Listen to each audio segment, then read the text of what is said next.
with what I got going on, and if it's not consistent with what I got going on, that means he's opposing. And usually people that are opposing are oppressors. And if you're going to be an oppressor, even with a great idea and philosophy and ideology, you can kiss my dick. Because I'm not riding with none of that shit he was saying. Why did black people get blamed for this man's death? That shit was insane. And you GBA, you said he had a great mind. Fucking Shakespeare had a fucking great mind. That don't mean he was like fucking come on, man. Plato and Socrates and all these. Man, just fuck Charlie Kirk, man. Y'all for real? What about Booker T. Washington? What about Frederick Douglass? What about, you know what I'm saying? Even though Umar, and if he wasn't bullshit, such a bullshit ass individual, and he played himself, you know what I'm saying? And if he hadn't played himself, I would be in full support. But what about people with not him per se, but what about people that's out there that were doing their thing that never got that support? Dr. Khalid Muhammad, the Dr. Benz, you know what I'm saying? The Czech anti-diops and all those other forefathers and ancestors and brothers and sisters. And don't get me wrong, not everything that they said was correct. But why is it that we look to Charlie Kirk or we look to the counterpart of who we are to say, well, that's who we're gonna put up and that's what we should be? That's bullshit, bro. I don't rock with Charlie Kirk, bro. I rock Can I with get my I like can to I see get it my as you're not important until you do. can I get go my ahead. intake on that? Go ahead. Go ahead. Respectfully, I appreciate your comment, and I understand where you're coming from as a black man. I understand. I fuck with that. I know. I feel Hey, that hold on, too. So not to cut you off. Hold on, not to cut you off. So, classic guy says Shakespeare didn't even have a great mind. He had slaves too. No disrespect, young man, but do a little homework. So, brother, I don't think you know who you talking to, but I appreciate you for being in the chat. I know who Shakespeare was, brother. I love it when people come in here, brother, and I love it when you do that, brother. I know my homework, brother, and I study very well, and I'm very extensive, and I do know. You know what I'm saying? I graduated. I graduated with a, you know what I'm saying? I'm a history major. That was my major in college, brother. I know about Shakespeare and the slaves and stuff like that. I'm paraphrasing and I'm speaking, you know what I'm saying? Because, it's a lot of people, and so I don't want to over. And then, I don't want to say a rabbit hole, but them are steps that we can walk. But we gonna keep it short, simple, and sweet. That's all. That's it. That's all. You feel me? You know what I'm saying? But go ahead. My bad. Money. Go ahead and no get to him, my problem, boy. no problem. You gotta address what you have to address. This your I this gotta your let I space. gotta let motherfuckers know, But like, no, it ain't. But You know? let me speak up as a black conservative, and I'm gonna tell you why I'm a black conservative, because I was right there with you. I was a Democrat right there with you with I'm Obama, not and then not a Democrat. okay, well, okay, now all right, my bad for putting you in the box, but that's how Democrats feel about Charlie Kirk. Fuck Charlie Kirk, right? And I'm gonna play it from a logical perspective, not taking sides, because that's the type of man I am. I'm going to hear both sides out before I make a decision, and without making a decision at all, I'm gonna go ahead and stand on one firm belief, that is whichever belief I have, whether it's anti-black people, anti-white people, if it don't got nothing going wrong with me or you, it doesn't have anything to do with me dying in front of my kids and wife. So at the end of the day, no matter what was said, I feel like it could be handled in a different manner than executing someone in front of their family. With that being said, that's a statement. And with that statement, you have to understand that there's something that we need to understand, even though we don't know what it is. So to take a side right now is pointless. When you see left versus right, and you see, well, this side don't agree with this side, then you'll see that there's two hands fighting each other to conjure up evil, and it's really darkness versus the light. And when I'm telling you, Charlie Kirk was the turning point, the turning point is actually when us as a people realize that the left and the right both have malicious intent. And really, what we need to do is come together as people, because when they kill somebody in front of us, that tells you that their message was too strong to be stopped. And words are powerful. So when you say, man, fuck Charlie Kirk, just remember, bro, you standing on the hill too when you say that, because people out here have hate in their heart, and you might not. You know what I'm saying? But I'm a true Christian, and I want to go to heaven when I die. and it don't matter what anybody said. You know what I'm saying? So that's where I'm gonna stand on that. And I'm not saying that, like bro said, that's a great mind, right? Okay, there's many a great minds, not just Shakespeare, and not there's bums on the street that'll give you true lectures. But what I'm saying is, like, no matter what you believe, you should never die in front of your family and your wife, your kids, because look, you have two daughters. They're gonna need a manly presence in their life, and forever they'll remember whoever they love the most, just like their dad. You know what I'm saying? It's gonna be that burned into their mind. And then think about the people you say, why? Okay, let's get to the roots of the problem. Okay, who in the black community is sitting around and having these debates and discussions? And let's take the bullshit out there, what he said and all that, because that's clip farming. You talking to a true Charlie Kirk fan who actually watched this podcast like every day. Like, and I felt like that was just like me and you talking. Even though he wouldn't just pick up, let me just pull up and chop it up with him. I would watch him more than I watched TV when I was growing up because I wanted to learn etiquette. Because I was in the hood. Like I'm telling you right now, I want to be in these rooms with people. Like I said, like Allen Iverson. I want to be like Allen Iverson, but I can't dribble. So I got to learn from you guys. I got to learn from people with sharp minds who know how to express themselves in this arena of ideological combat, because Hey, it's not no hey, left brother, can versus I right ask you thing. I'm not. something real quick? Yeah, my bad. Yeah, what's up, bro? Bro, you lonely out there, huh? Cause I'm gonna tell you something. I know the way you talk, niggas, you be talking over niggas' heads, so you really don't fuck with people, bro. Huh? Well, yeah, that's truly what it is, bro. I've been a trash man for I, 10 years, bro, I bro. did what you just said a whole lot. You said a lot. You said a lot, bro. I appreciate No, that, I bro. agree with I agree with everything that he said. You feel me? But I'm not a Christian. You know what I'm saying? I take a different view on theology and religious principles. That's not necessarily my thing. But I agree with what Classic Guy said too. This shit ain't got nothing to do with left or right. It's got everything to do with right and wrong. So when I said forget about Charlie Kirk, because you got to understand those talking points now, maybe the vulgarity of the when I said fuck Charlie Kirk might have threw you off. But what I'm saying is the talking points from what I heard. Now I didn't necessarily follow him maybe as advantageously as you, but I knew of him. But his talking points were influential to a construct or to an ideology that didn't beseech uh um the people of color, the people of hue. So that's why I disagree with it. Now, mind you, I'm not a Democrat. So when I vote, I do vote Republican. You feel me? I understand you're a conservative. And guess what? When it comes to the docket, I might vote um differently depending upon my research and how I vet the candidate for that As you particular should. position. You know what I'm saying?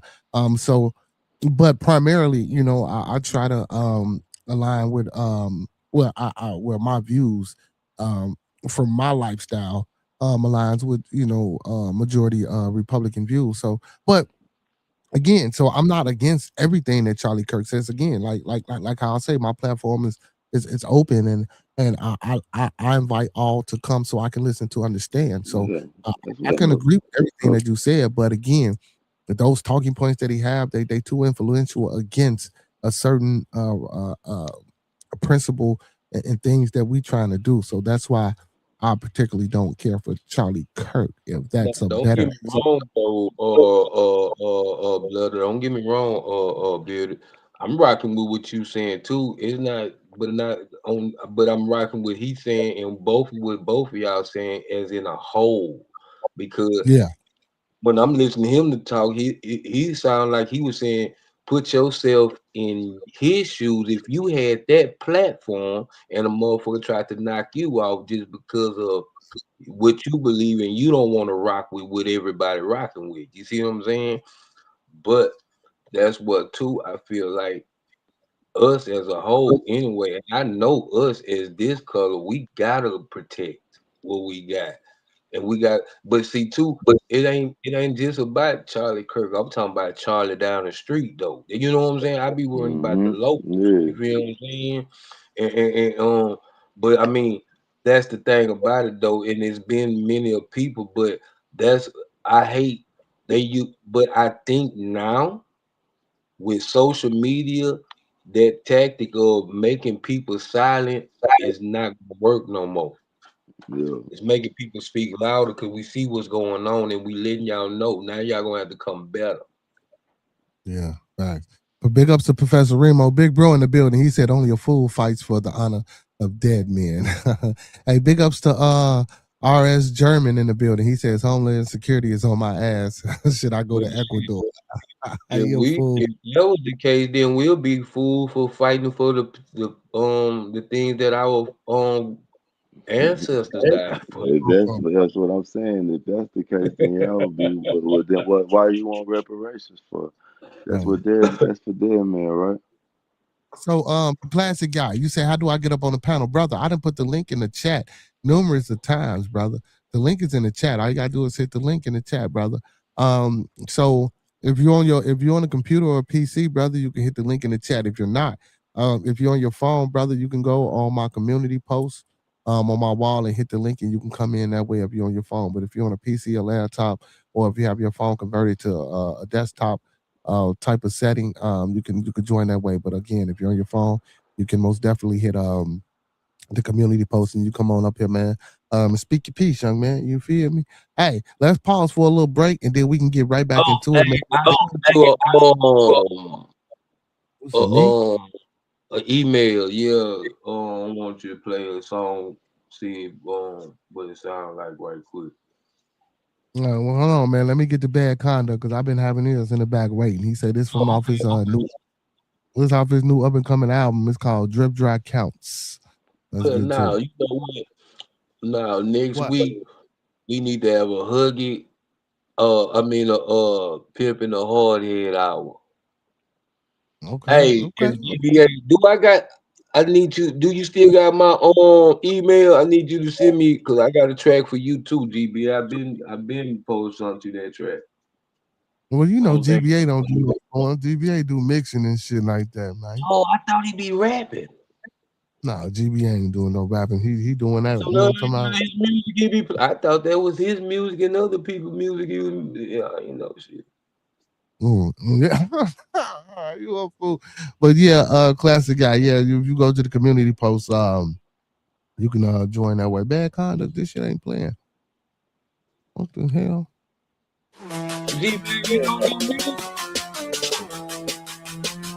Hey y'all, this is my New Zealand homie, man.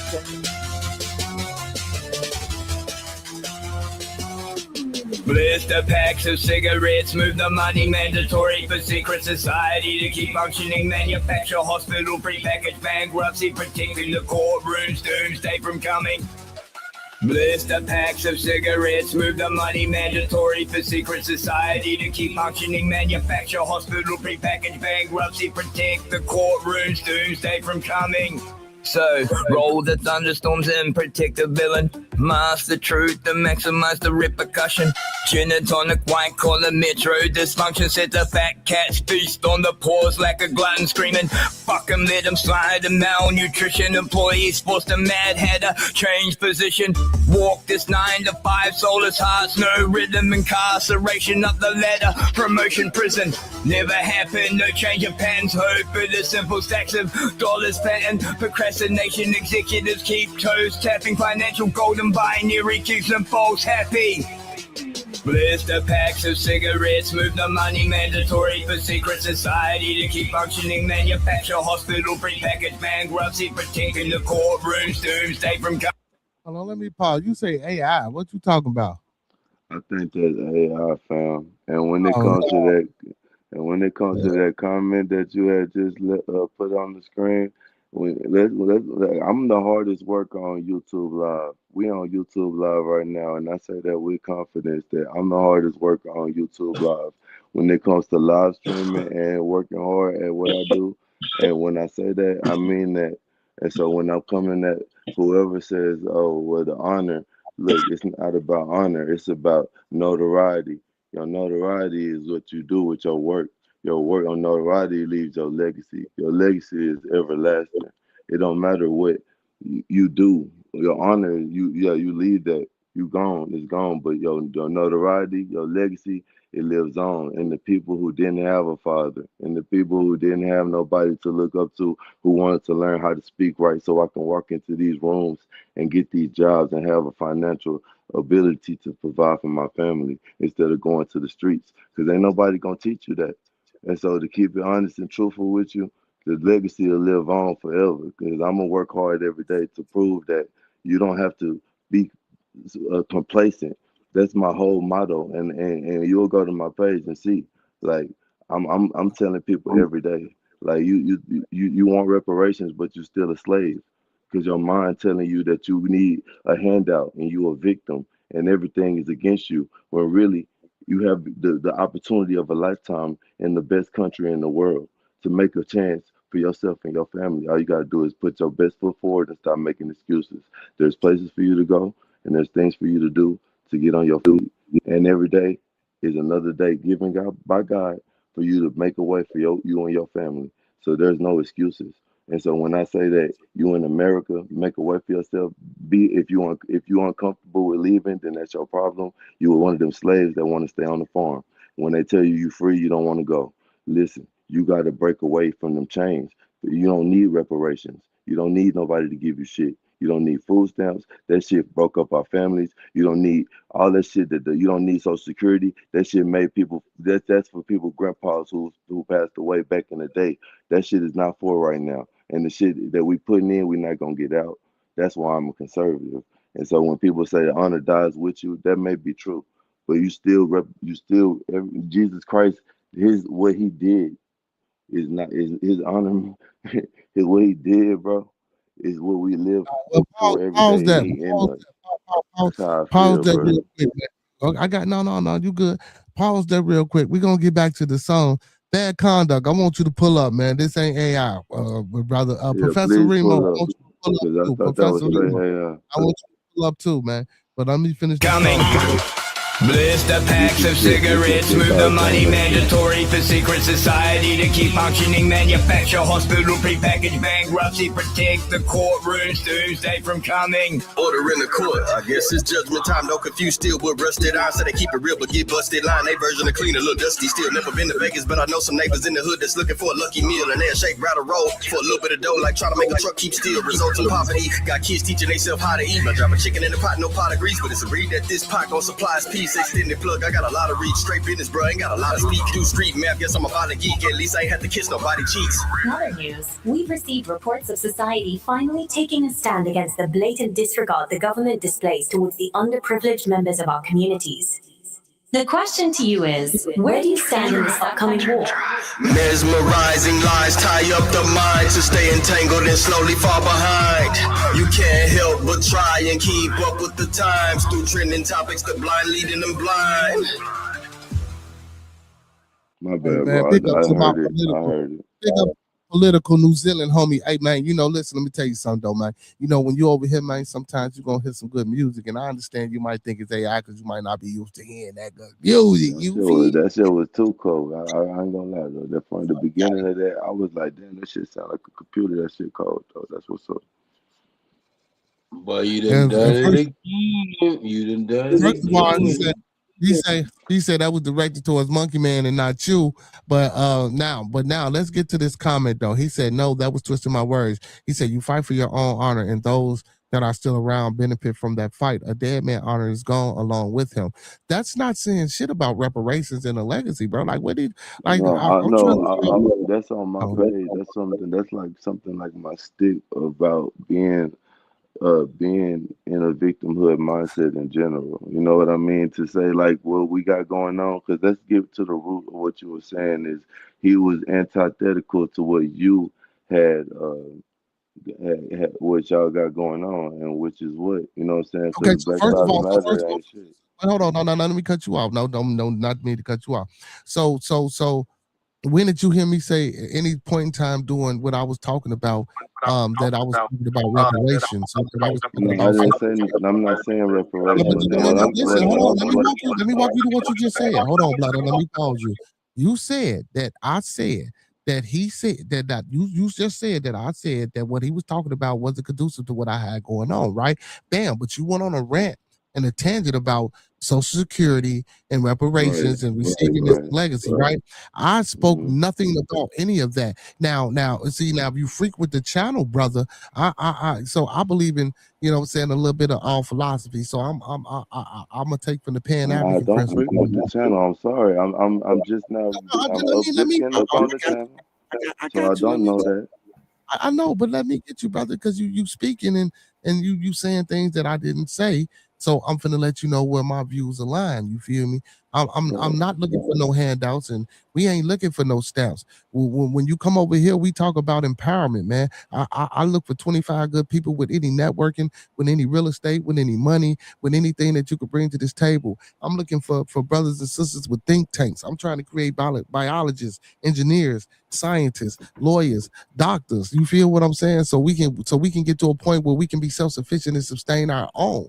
I'm not with none of that motherfucking food stamps to reparation. I believe I say we need to go take it. I say let's go fight and take what's ours. Well, we listen then, bro. I'm not arguing with you on none of this. We don't have any disagreements. But there's a group of people that's directed to. That's what I said. If you go to my page, I'm directing that towards a group of people that is on my ass about what I believe, and that's what I'm speaking on. It might not be necessarily directed towards you. It's not a flame thing, but I did want to get to the root of what you said, which was what Charlie Kirk was saying. Basically, was antithetical to what y'all got going on. That's what you what said. I got going on. So I said I didn't say y'all. Okay, but I thought you said what we got going on. Okay, so what you got going on? That we is my circle, and I just don't fuck with Charlie Kirk. You feel me? You know what I'm saying? I don't. Okay, and I ain't trying to cut you off. I'm just saying, like, so from somebody that watched them day to day to see how the media would configure something to like devise hatred. I feel like I don't devise hatred. No. I feel that I'm not saying between me and you. I'm saying like when you see somebody stir a pot and see it firsthand, you and then you can be like shown two sides of a coin. Like, okay, look what Charlie Kirk was saying. Look, you said at first, oh yeah, I agree with what you're saying. I understand what you're saying. It's a right and a wrong in this life. Okay, and then boom, but you said, but still, what he said and this and that is not is antithetical to what you got going on, right? So what I'm saying is, if you can look at both what I'm saying, and then go back to what you're saying, what you got going on, which is I'm telling you, there is a not in the left and the right. I'm telling you that this is some shit to make everybody hate each other. So what you got going on is not what God is going. What God is going on right now is everybody coming to Christ, because killing somebody in broad daylight in front of their kids is wrong. And I never said right, brother. I didn't kill a man, and I'm not subscribing or encouraging anyone to go do that, brother. I never said you did. I'm just trying to figure out what you're saying is what you got going on, because if you present the facts and say, hey, everything is fucked up and screwed up, and like it's contentious because people are clip farming, it's contentious because people are taking things out of context, it's contentious because people are misconstruing conversations, and what we need to realize is that there's a God in you, there's a God in me, and when you take a life that's against God, when you take a life in front of kids, you see what I'm saying? And we all need to realize that this life is short, bro. And that's what I'm trying. I was just genuinely asking, like, what you got going on, bro? What you got going on, bro? I got you, brother. I got you. I got what I got going on, man. I got you. No, I got you, brother. I got you, man. But bro, Professor Remo, you up here, man. You wanted to say something, brother? Well, quite honestly, I hear everything you're saying. I hear everything that's going on. But at the same time, I must somewhat disagree with the whole Charlie Kirk stance. Okay. He believed that anybody black can't be trusted to do something worthwhile, pretty much. He debated on whether or not DEI was just a way for black people to get into positions of power that didn't deserve it. And that's bull, because if you have that education, point blank period, it shouldn't matter about your skin color. So if you were in a position to become powerful in your rightful field, and you were put by the wayside because of your color, would you still follow that? Well, let's get to the root of that problem and honesty and sincerity. And let's not forget that these the whole reason for us saying why are people getting fired because of the color of their skin? We would need to ask, why were people getting hired because of the color of their skin? It's because they were creating extra incentives in DEI programs to make extra jobs. And it was under a presidency in which we don't know who was signing the documents. Let's just keep it 100,000.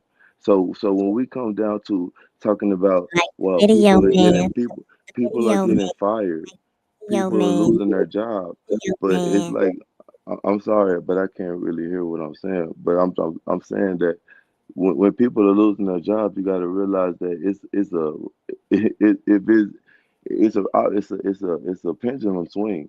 It's a right and a left, right? If we want to go there, and I don't want to go there. I want to keep it darkness and light. That's all I want to do. And when we talk about these talking points, when you talk to me, you just remember, like I follow them like a dad, because I don't have role models, and I do have a dad. I'm saying big shout out to my dad. I love him a lot. But Pops be there, Pops don't be there. But what the thing is, I'm trying to learn how to be a businessman, and you aspire to be the best. And so when you say I just made the metaphor 3 times, I'm gonna call back again. I want to be like Allen Iverson, but I don't really know how to dribble. So I'm gonna go and be in the best room with the best people to learn how to dribble, because that's what I want to do. So And that's who influenced me. Fundamentally white. See the thing about it, about skin color, what are we doing at we just talked. What the premise of your last argument was? Like, the premise of my last argument was people was getting getting fired. But I'm sorry. Let me get to it. The premise of my last argument was the fact that you actually subscribe to Charlie Kirk and his talking points or his point of view.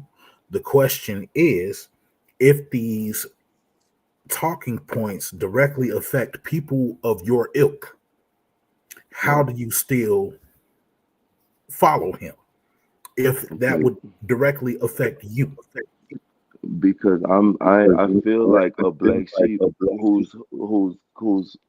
who's crying out to the same people that you're talking to. I'm saying, like, I literally come from the hood, lived in the hood, and I made a way for myself with hard work. And I had friends who didn't want to come along with me because they chose the easier way, and they made decisions that you, as a man, you can make right decisions and wrong decisions. As a culture, we make a lot of wrong decisions, and we need to, as men, we need to own up, because a lot of our men are jobless right now. If you check the reports, it's a lot of our black men are sitting in homes right now and collecting the benefits of food stamps from our women. So the thing about the whole system is it's designed to keep us out of the workforce, to keep us demasculated, and eventually, and so it's going to eradicate us, right? And I'm understanding that. But to listen to Charlie Kirk is to not say, "Hey, I subscribe to every belief that he has," and I don't even see none of the beliefs of the things that you talk about, because the thing is, there's a way to manipulate any type of conversation when it comes down to this video editing. And I'm telling you, I've been watching him for a long time. I never felt like any of I know his him. talking He don't points. edit nothing. I don't feel like, look, I watch hours and hours just like I'm watching this podcast, and I've never felt like he feels like there's a certain race that's above or beneath another race. You know what I'm saying? Then when it comes down to Israel, I feel like he was playing a money hand. So when we get down to the Jews, we start talking about who's the real Israelites, and we start talking about why he really assassinated. who I'm we sorry, are as brother. a You are people. moving the goalpost, right? I'm just saying. That's why when we move the goalposts that far, we're gonna talk about heaven and hell. I'm not talking about left and right. I'm not talking about Charlie Kirk's talking points. The fundamental fact of That's the what I'm reason why saying I was is on here. you're killing somebody. You're killing somebody in front of their kids, and that image is something that is unchristlike and is against what I believe as a man. Okay. And so like I'm sorry. I'm sorry to cut you off so many times. But the question is, did you have the same energy for Malcolm X or Martin Luther King when they got killed in front of their kids? Like, Yes, sir, I did, but I was too young to express it. See, the thing is, I'm a true believer of God, and if I was of age at that time, I truly believe that if I watched if Martin Luther King on my cell phone every day, just like I did Charlie Kirk. That's the reason why he's contrasted to those people. And even though people don't like it, the fact of it is social media and the whole idea of a phone in your pocket and media everywhere you go has influenced the whole generation of people. And it might be on an even broader scale than what Martin Luther King had when he had his I Had a Dream speech. Because the thing about it is, some people are hurt that they can't even just go watch Charlie Kirk talk about the football game. He don't always talk about politics. And the thing about it is like everybody's a human being, no matter how big and famous you get. And trust me, right now, man, I don't know where life's gonna take me. You know what I'm saying? Like I'm literally, I just got 125,000 views today. I'm scared about talking about shit like this. You know I what mean, I'm I saying? totally And understand, but as black men, we do have to have these conversations. man, You understand? So it's like, as far as I'm concerned, now I'll tell you my view on it. Charlie Kirk did nothing for me, nothing at all. As far as trying to get his point across to me, it didn't come off. The reason for that is because the whole entire premise of what he was talking about was against me and my people, right? In the political sense. in the political sense, is that what you believe? What and can you give me an instance in which we're speaking of so I can actually like Okay. understand it? Because the DEI thing was. I am not mentally inferior to a white man. I'm sorry, I'm not. I don't think that that's actually what he said. I don't know if we can really clip it up right now and watch it. But I'll be glad to. I'll When do he my was talking homework about on it. DEI and black pilots and black people Oh in yeah, I positions of remember power. that. See, Yeah, that's the he said thing. they Like were you just can. DEI hires and they were mentally inferior to white people. The thing about a joke, it can be taken out of context to hurt Oh, people's he was feelings not joking. and used in the political arena. And so let me break this down. So if you are noticing under a Joe Biden era that uh they're making the money come out of nowhere. First of all, they're printing all this money and they're draining the oil reserves and they're opening the border and all of this shit is going on and they're making all of these programs to specifically help a certain group of people, no matter what race it is. They're doing that.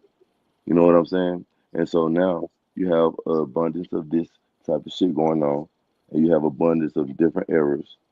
To make a crude joke to say, man, if I get on the plane and I see the pilot is black, I'm kind of like you wonder, like, damn, did he get a DED or is he legitimately uh, able to fly the plane? And that's sad because that is the state of the political scene. It's not no damn black people don't know how to drive airplanes. A black person can drive a limo. It's the thing is, bro, if it's a target in the political arena, then they're going to use that, and they're going to use that to create division, and that's ultimately what I'm not trying to go into, because I want to keep it about heaven and hell, bro. Because left and right is going to always beat you up mentally. You're going to think about grandma when you say Social Security. You're going to say, well, what about grandma? Because I got a grandma and she needs that Social Security. But at the end of the day, I realize I pay that, I pay that, I pay that. I'm not going to get that. And here we go again with this turmoil in my soul that I don't deal with. That's why people remove themselves from politics. But when it comes down to somebody I looked up to, I made a song about. That's why I bring him up. I asked, "How you feel about Charlie Kirk?" Just because I wanted to know how people felt about it, because I made a song about him, and I wanted y'all to hear it. but I didn't know that it would be a conversation this deep about ideology, because at the end of the day, I don't even care. You want to be a Republican, you want to be a Democrat, do that, because when I go to Thanksgiving, they all tell me they don't want to hear that shit. And guess what? I don't even care. I don't say shit, because you know what? It ain't my fight to fight for y'all. I can show y'all all day how to go drink some water, but it's on you. It's on you to say, "Oh, hey, I'm not comfortable here." This is the systemic racism that's in our own mind. We got a hood in Dallas called In our own Joplin. mind, It's I a wouldn't say hood. that. It's a hood in Joplin called Dallas. It's a hood in Dallas called Joplin, and it's encased by train tracks, and they got homes over there with these people that have basically been there so many generations that it's like a type of inbreed type of shit going on. Then it Because turned blue. but the but the thing about it is, like, they don't want to move because the government give you a grant, and give you a grant. When you get older, they'll fix your house, and you got the deed. Oh, they'll do it, and then guess what? You stay there another generation, and there's no social mobility. There's no let me do better for my family. Let me be economic. There's no drive. And we got to have somebody like David Goggins. We got to have somebody to get out there and say, "Hey, man, get up off your ass. What you doing on the couch?" That's where I come in. That's why I don't want to play the left and right no more. Because when I want to say, "Oh, I'm the mega trash man, we're going to make America great again," and then he fuck around and say, "Oh, man, what we talking about? Epstein? If you talking about Epstein, then I don't want your support." I'm like, man, what the fuck? So what the fuck am I supposed to do? So I'm looking like a fool out here want to be a Republican, or I'm looking like a fool out here want to be a Democrat. Either way it fucking go. You gonna vote for Kamala, you gonna be a damn fool. You want to vote for, you know what I'm saying? I'm a grown, hard-working ass man. I'm not going to be told by Obama or no motherfucking body who to vote for. I'm gonna do what I want to do. And if you can't understand me as a working man, then you can't reach out for my vote. You can't get it. See what I'm saying? And so when it comes down to me being left or right, I'm not gonna give a damn what the talking points say, because I watched them. I watched them and I learned all the words I learned from him, so I could figure out how to speak to people like you. I get what you mean, but at the same time, there's a fine line between a lie and the truth, and you need to be able to see that for yourself as a hard-working grown man. You know, you can honestly take a little bit of time to discern for yourself, which you might have done. But at the same time, if you believed Trump about anything, if you believed him, that's hard to judge. It's really hard to judge, because it's all good, bro. I mean, he came out. You know why? He came out on the trash truck. He got my vote. He pulled up on the trash truck, painted up. It said Donald Trump 2020. I got the picture in my phone. I'll show you on the campaign. You do realize that's just optics, right? Well, listen. All I know is I could put on a mask, right? If I put on a mask, would you believe that was who I was? If I put on a mask and I robbed you, would you say to the police, that dude was actually Gerald Ford that robbed me? Let me flip that on your head. If y'all both finna rob me, at least the motherfucker with the mask, I didn't know he was gonna rob me. The mask looking invited. I thought he was a clown. I was like, "Hey, what's up, Mr. Clown?" And he robbed me. The other one, I could tell she was finna rob me. She looked like she was finna rob me. She talked to me like she was finna rob me. She didn't want to know. Every time I listened to something Kamala said, it was not for the working man. It wasn't. I'm the working man. Trust me. And I didn't like that shit. I didn't like the whole everything we're talking about is abortion, and it's a whole agenda. And look, I'm the nigga that want kids. I'm the 30-year-old man that want kids. I'm tired of hearing abortion. I want our generation to be more wholesome. I want our women to be women. I want our men to be men. Fuck the abortion shit. I'm tired of this shit. Too. But I have to ask you straight up. Now, what on earth will make you think that this trust fund baby dude that ain't never worked a day in his life got something in common with you? Like I said, man, He came out on that trash truck. He could have fooled me when he came out on that trash truck. Look, I'm He a hard was the worker out trash there. truck. That's the problem. Well, listen, the trash truck saves the community. The trash truck is the pillar of the community. The trash truck keeps your community disease and rodent free every week, and it's dependable and reliable, and it's always there. It knows it has how to get the job done. And what you're saying is, if you got on the mask and the other person don't, well, shit. Like I said, the other person wasn't invited at all. You can't come in here and demand my vote. I didn't even vote for Obama. I was too young. You can't I mean, demand my I vote. get it, Dude, but at the I same was time, like, bro, like it's got to be some sort of discernment, and I see that the discernment with you, it's only surface level. You know what I mean? You don't tend to go as deep as everybody else might because of you only seeing the surface, and you only judge based on the surface, right? So based on your political and your religious beliefs, of course you would tie them both in together. But see, there's a thing in America called the separation of church and state, and it always has been.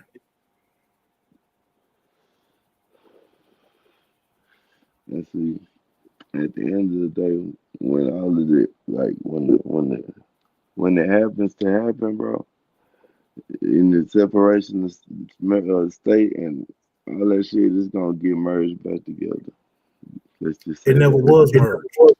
You know what I'm saying? Well, listen, what they have and what they had, they then got separated. I know what you're saying. The separation of church and state. It had to be because the church was getting too powerful and all that shit. And we had to make sure that all of that. That was before the government came into I'm existence. But I'm Yes, saying before the Constitution. Yes. So we on the same page that you know what's in the Bible though. So at the end we're gonna win and the oppressors will be oppressed, right? So that like there's gonna be a merger of church and state coming here in the soon future, and we're gonna need music, and we're gonna need a new agenda. We're gonna need new people with new beliefs that's uplifting, that's trying to keep our people high with our heads high and understanding that the circumstances around us are for a reason. We're here for a reason. You know what I mean? And we can't let that light that's inside of us die. Trying to fight everybody else fight. It's like let them fight. We got to figure out how to get right with God. And that brings me back to my original statement. Only a fool fights for the honor of dead men, because you only fight for your own honor and for the people around that can benefit from the fight. Okay, so you only fight for your own honor, right? And for those who can benefit from the fight. Okay, so did Jesus die for his own honor? Or did he die for the people? He fought for those who could benefit from the fight. So is that not what I'm doing when I'm on the internet and this is people that can publicly Well, to be honest, I don't know you. So I mean, I wouldn't know. What I'm saying is I got a very influential status, bro. And like I said, I got 125,000 views today. I got like 8.8 million views. I'm a trash man that live streams 5 days a week, 7 a.m. 7 a.m. to 1 p.m. And I got a fan base that loves me. They watching right now, and understood. They know I got a good heart, and I got a good heart, bro. And they seeing me like be like really upset about Charlie Kirk's death, because the thing is I really watched him, especially since I'm starting my own podcast, and I'm like every day interacting with people, and they're like, man, why you believe in Trump? They're asking me the same questions, and I'm really not prepared to answer those questions because I'm not really that much politically affiliated. Not even that. I know a lot, but I don't know how to talk it. You know, I can listen to it all day, but I don't know how to combat these people when it comes down to these different ideas and beliefs. When I know what I know, but I've got better over the time. It's been a whole year I've been on this little podcast journey, and we almost at 20,000 subs. So I'm glad to I'm glad to have y'all as a little family. I'll be pulling up on y'all all the time, man. Like I appreciate the conversations, and it ain't no bad blood. I mean, Oh no, never that. I just wanted to pick your brain, brother. That's it. and I mean, is there anything else you want to talk about? Or you want to keep on talking about that? What you want? What else is in your? I mean, come on, let's go. No, I'm gonna let y'all do y'all thing. Y'all was doing the music thing, man. I Well, just you wanna heard hear my that and song I had about to say Charlie Kirk? something, man. You want to hear my Charlie Kirk song? You want to play my Charlie Kirk song? No. I'll play. Let me go find the Charlie Kirk song. I mean, It should be the next one. Let's see. I'm saying we're gonna listen to the Charlie Kirk song. Come on, man. Just open up your heart for the kids, bro, and then leave the words out of it. Leave whatever he said to make you mad. Leave it out of it, bro. Come on, bro. Let's just listen to the song, bro. I just said we're gonna listen to the Charlie Kirk song. That's what I just said. I said we're gonna listen to the Charlie Kirk joint. Listen to the Charlie Kirk song. And you know, bro, I do music on the fly. So if y'all feel like if it's just too, let me know, bro. Give me an honest opinion, because I do music like that. It's off the heart, bro. Who that is? That's Model Lori. Hey, Lori.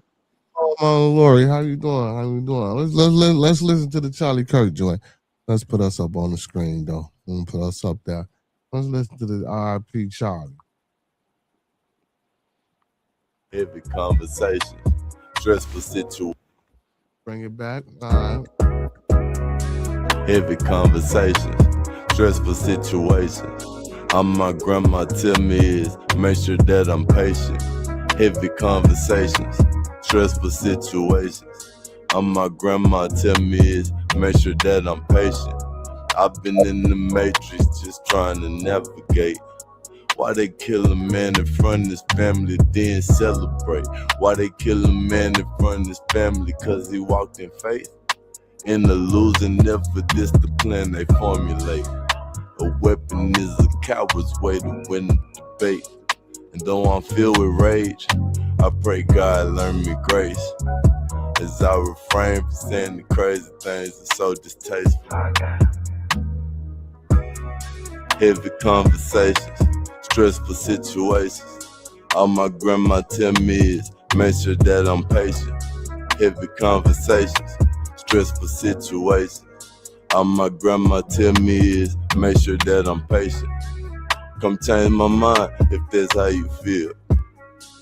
Come prove me wrong since you so real.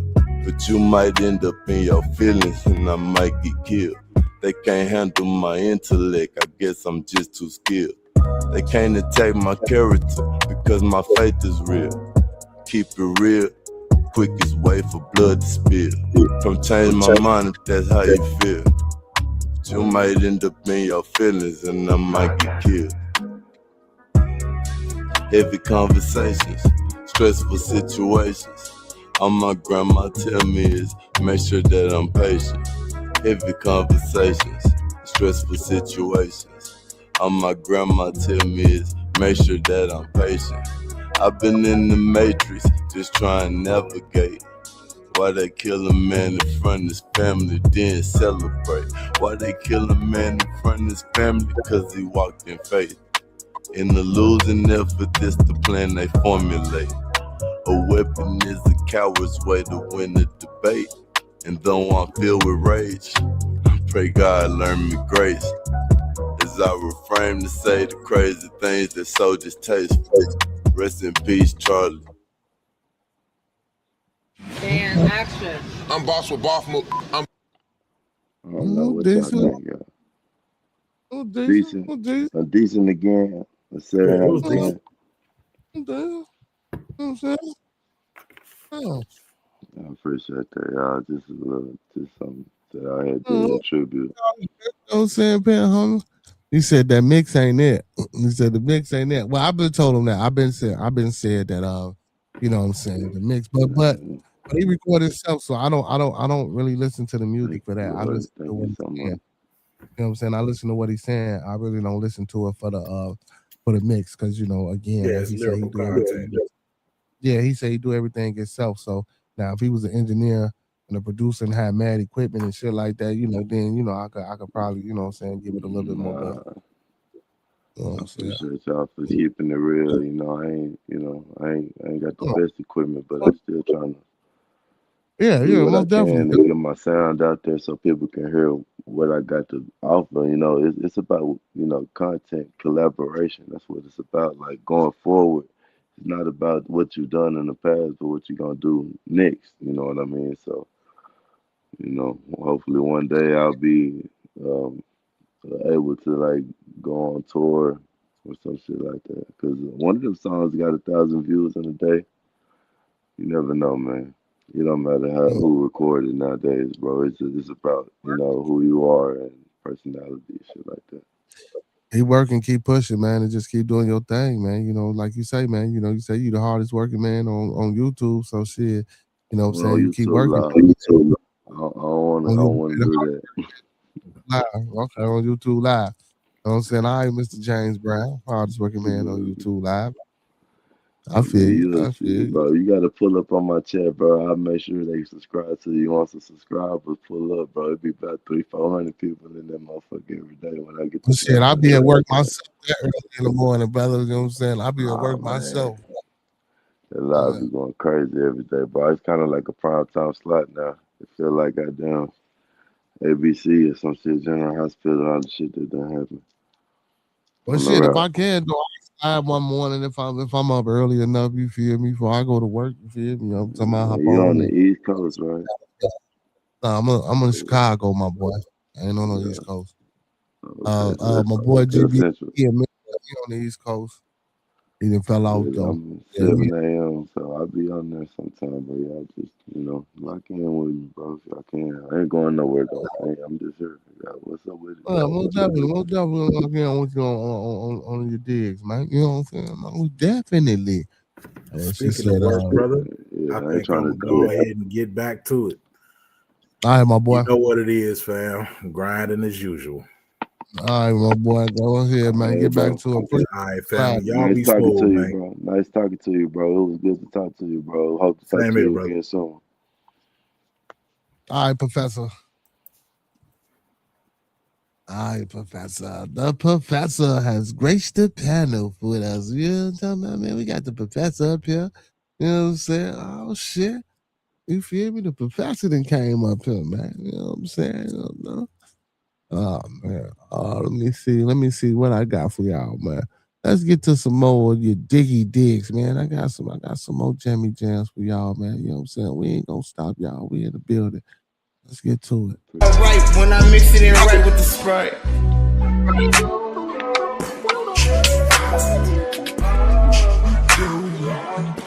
I'm getting high on life.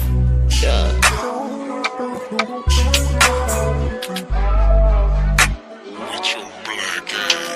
Oh yeah, it's black on this track. Static and stacks. We stacking up racks cause we racking up tracks and we track up a storm. While it's storming, relax. Team on our backs, we sturdy. That's facts. We stumbled and struggled. Now our pockets is fat. Up out of the gutter. Ain't no looking back. We building an empire, simple as that. We lead from the front. Used to be in the back like the waist, man. Now we in your face, man. We ain't running the show or the place, man. It's for that paper. We out on a chase, man. Stop snacking. Get more than a taste, fam.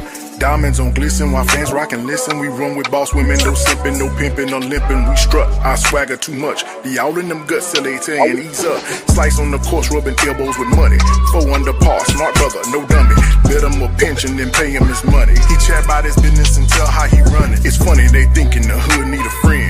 Tell all your secrets, he can't comprehend. That we taking notes, we plotting on boats. Big mansions, exotics, and sowing our oats. Bringing queens to the table that carry our seed. Generations of growth, we pull up them weeds. Pedicured yards, buying our bars. Haters exhausted, we take it too far, going too hard.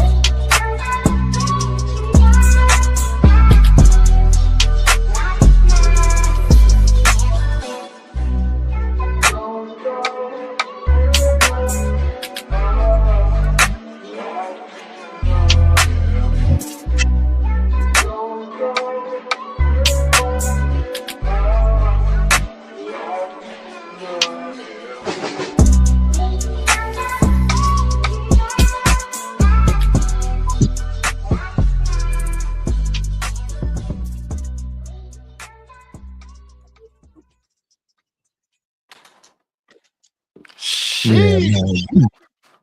Big shout out to Cody Wine. I don't know if That joint was I don't know dope. if, I don't know if Dirty Money heard it. I don't know if he heard I it. heard it. I heard that bitch. Oh man. Okay. It was lit. That was lit. Hey, Yeah, I I heard that caught most of it. Yeah, I just had to run down the DoorDash, man.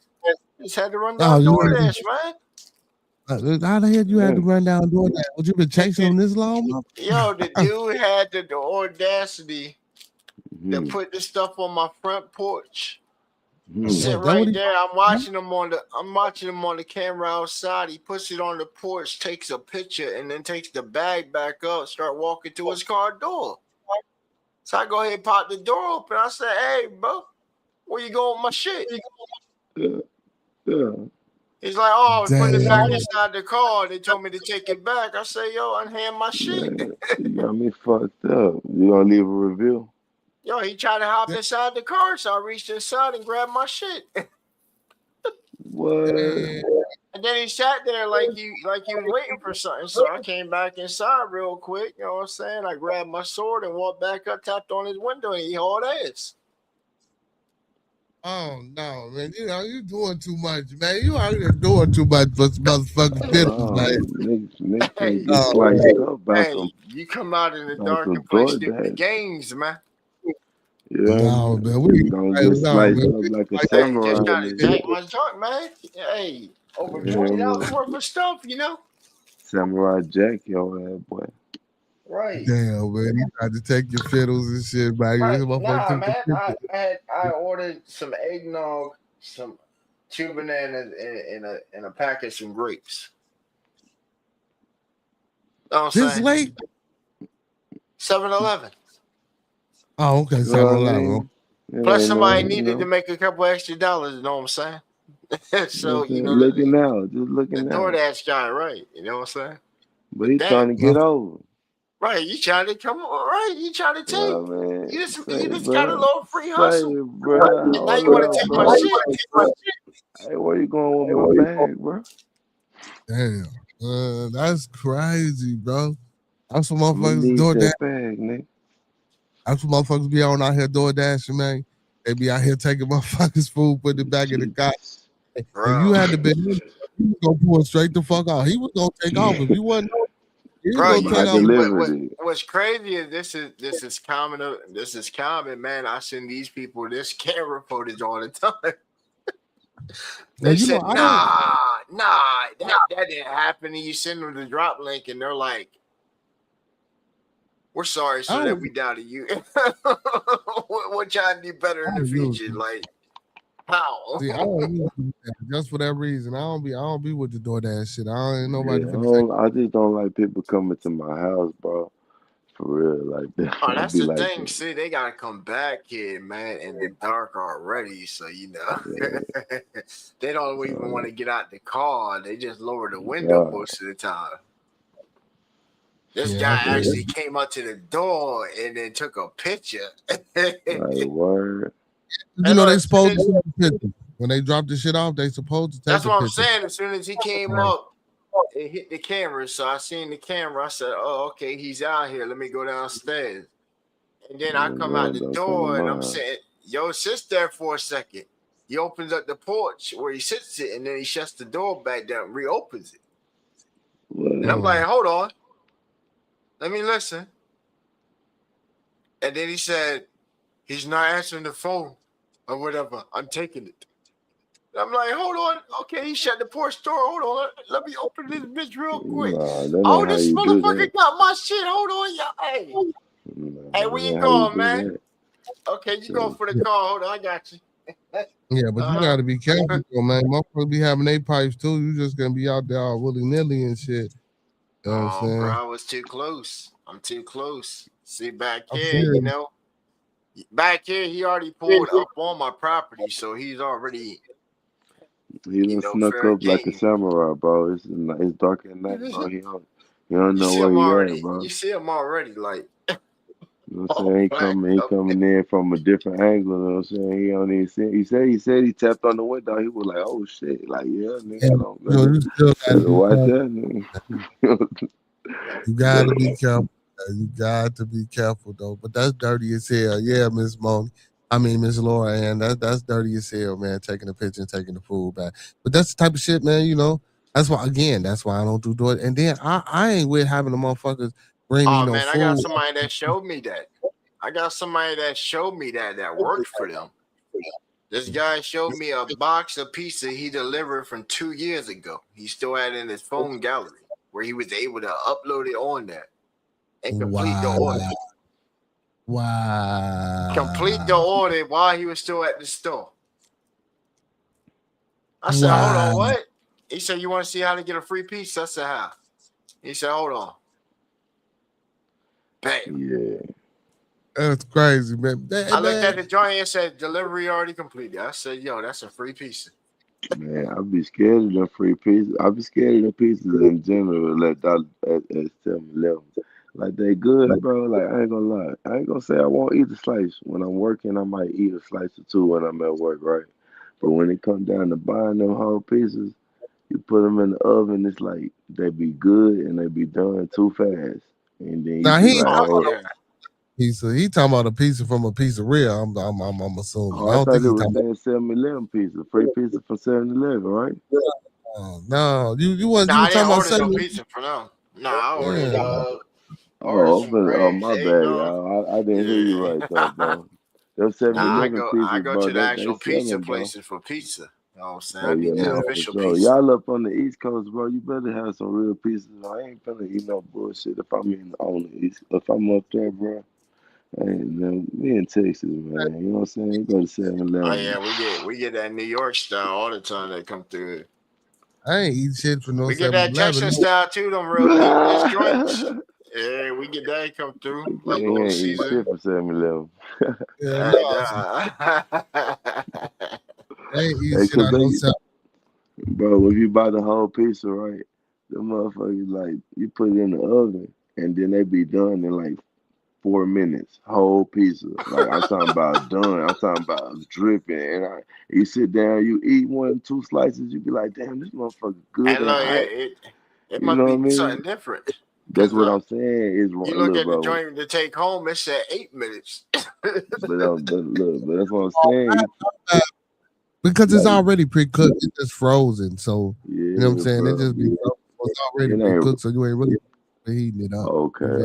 But ain't something ain't right about it, bro. Like, you eat that shit, and by the time it get cold the first time, you be like, man, this shit feel like some type of plastic or some cardboard or some shit. You just feel like, bro, because how good it is when you eating it initially, you be like, bro, this some like illegal shit. This is illegal. You know what I'm saying? Like, when it tastes this good, it ain't supposed to taste this good. There's something wrong. You know what I'm saying? And then next thing you know, it's cardboard. Piece of B though. That's everything. How good can a 7-Eleven pizza be? What the fuck? Hell no. All right, so put it in the oven, bro, and then cook that bitch till it's perfect. I'm talking about it only gonna take about 5-6 minutes, and you pull that bitch out. I'm talking about from, you know what I mean? Now you put it in there, it's gonna be ready. As soon as you take that first few bites, you're gonna be like, damn, bro. You know, you ever had I ain't never had no 7-Eleven pizza. I don't do the 7-Eleven. I'm gonna leave that for y'all. y'all. My stomach to find out.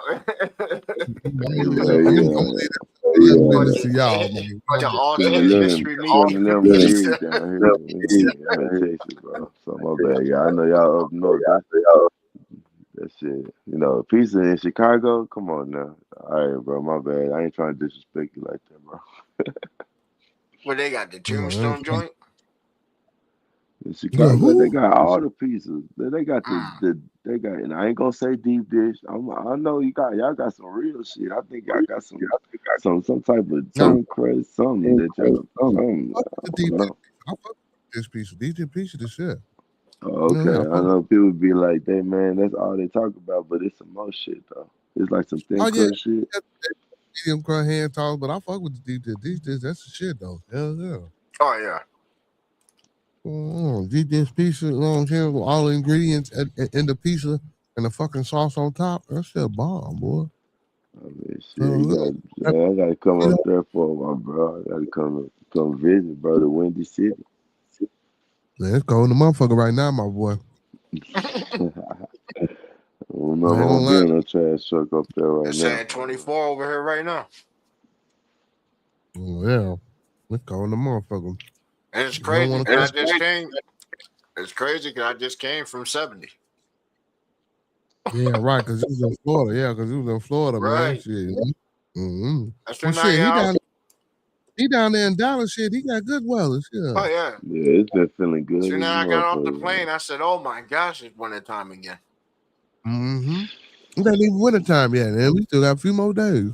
Changing the seasons, my boy. Mm-hmm. But I'm used to this shit, though. I really don't. You know what I'm saying? What been you Yeah, this it's doing? that drastic change. Y'all It's y'all like be a couple getting times jet I give it lag. still summer for a couple weeks. You said band lab? I said y'all be getting jet lag when y'all get on the plane. Hell no. Nah, I just been traveling so I many guess years. I'm just sensitive, bro. I can't really drink like that, bro. Well, you gotta understand. I drink a whole bunch of water, bro. I can't really drink that much alcohol at all. So it's like my tolerance is real low on everything, bro. So I feel like I can't hardly smoke. I can't hardly drink.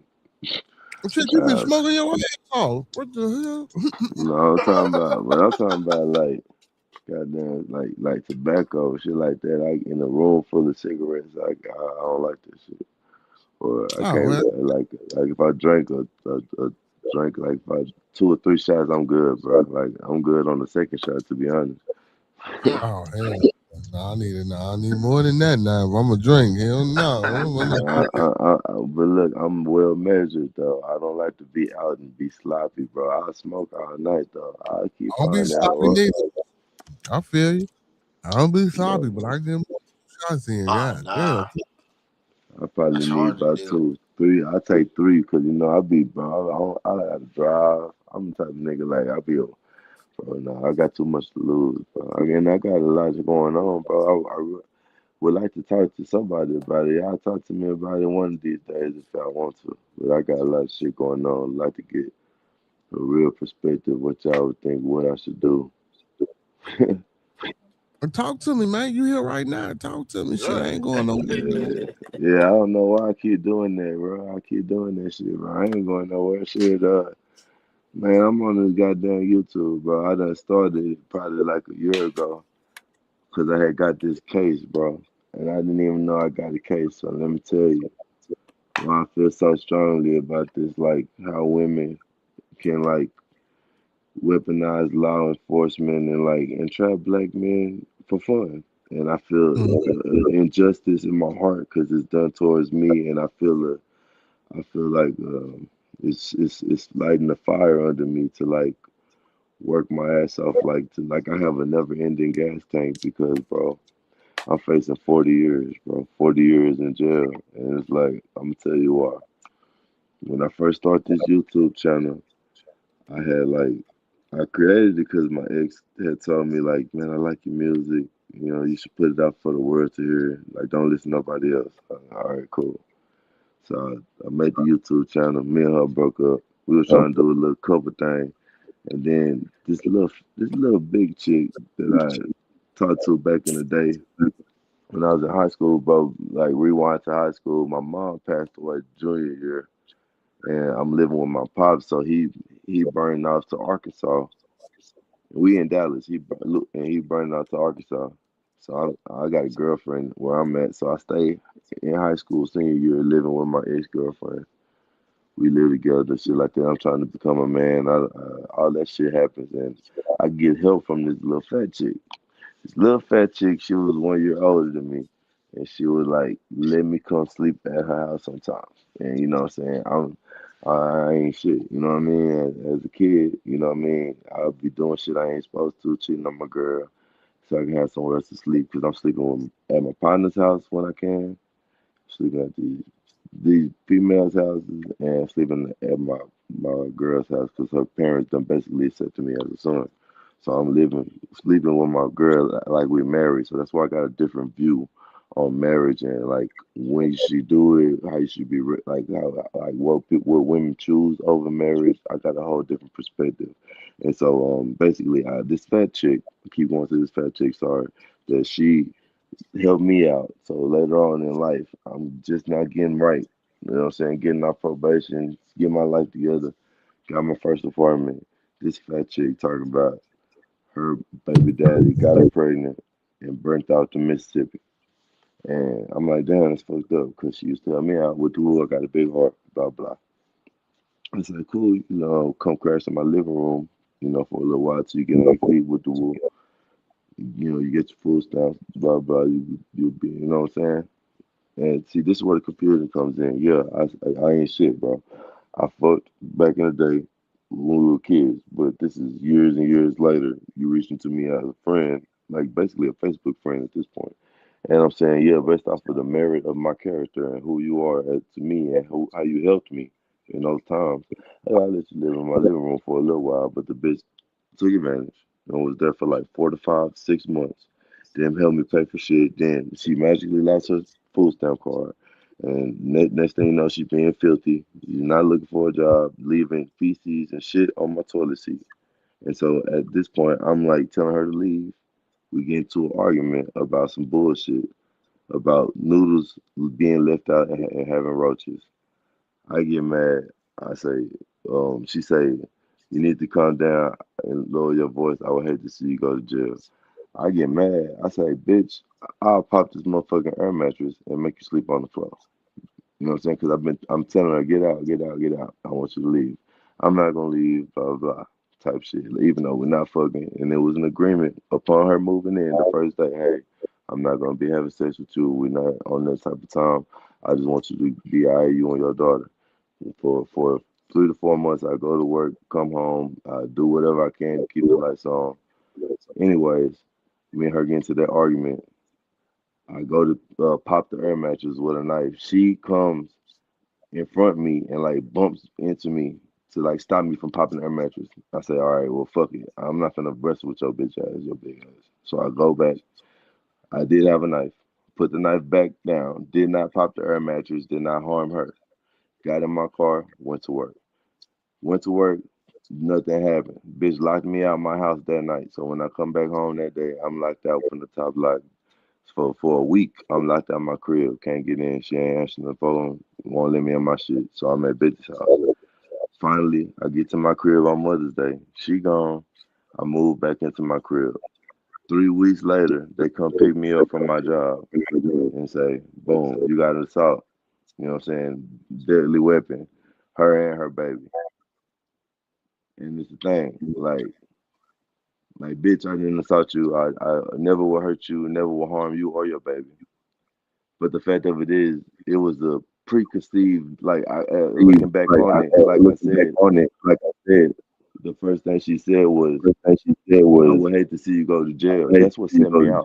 That's like, bitch, how you gonna tell me I'm gonna go to jail for telling you to clean up behind yourself?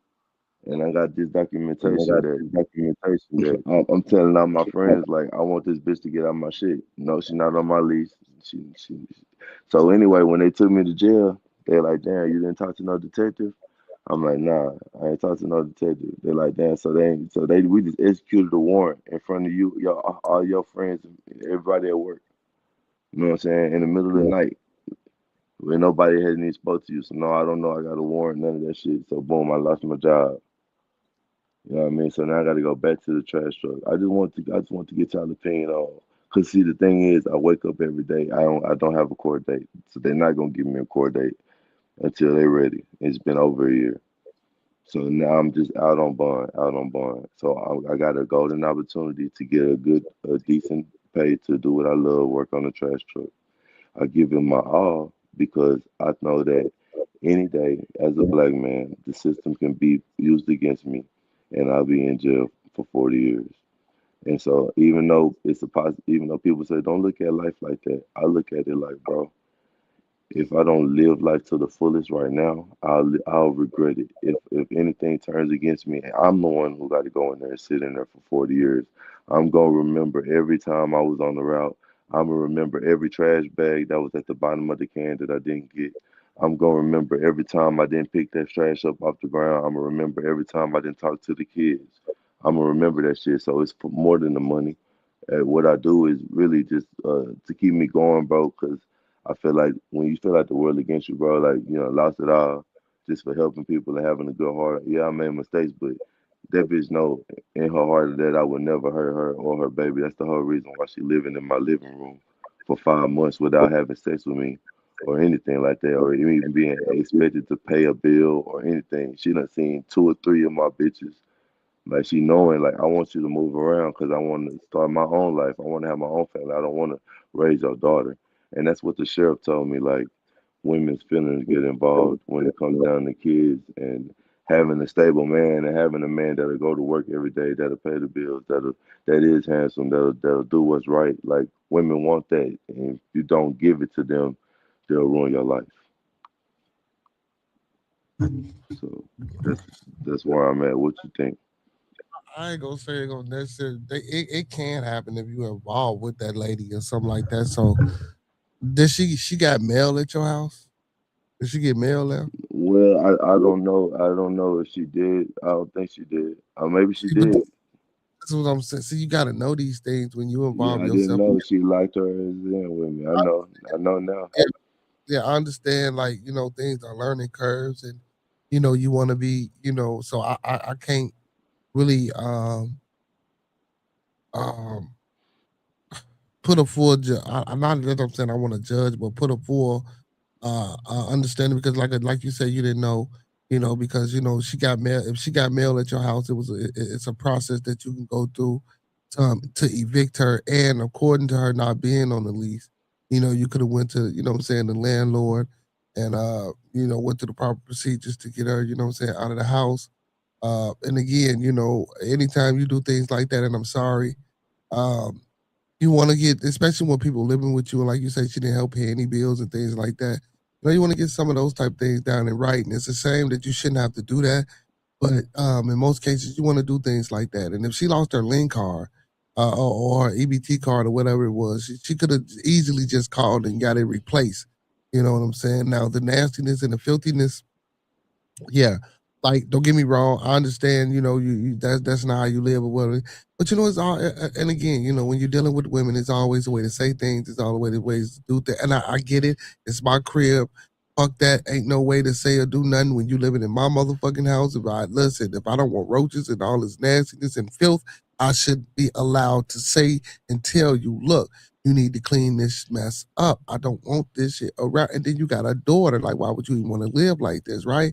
I get it, but sometimes, man, when you invite people, like you say, you helping, especially when it's a woman, man, you gotta talk to. I know y'all, but you gotta talk to them a certain way. Now, I got a question for you. Did you sleep with this chick anytime during the time that she was living with you? No, I never did. I never slept with her. That was something that upon her moving in, we discussed thoroughly. Okay. Like we got a brother-sister relationship. I'm not gonna.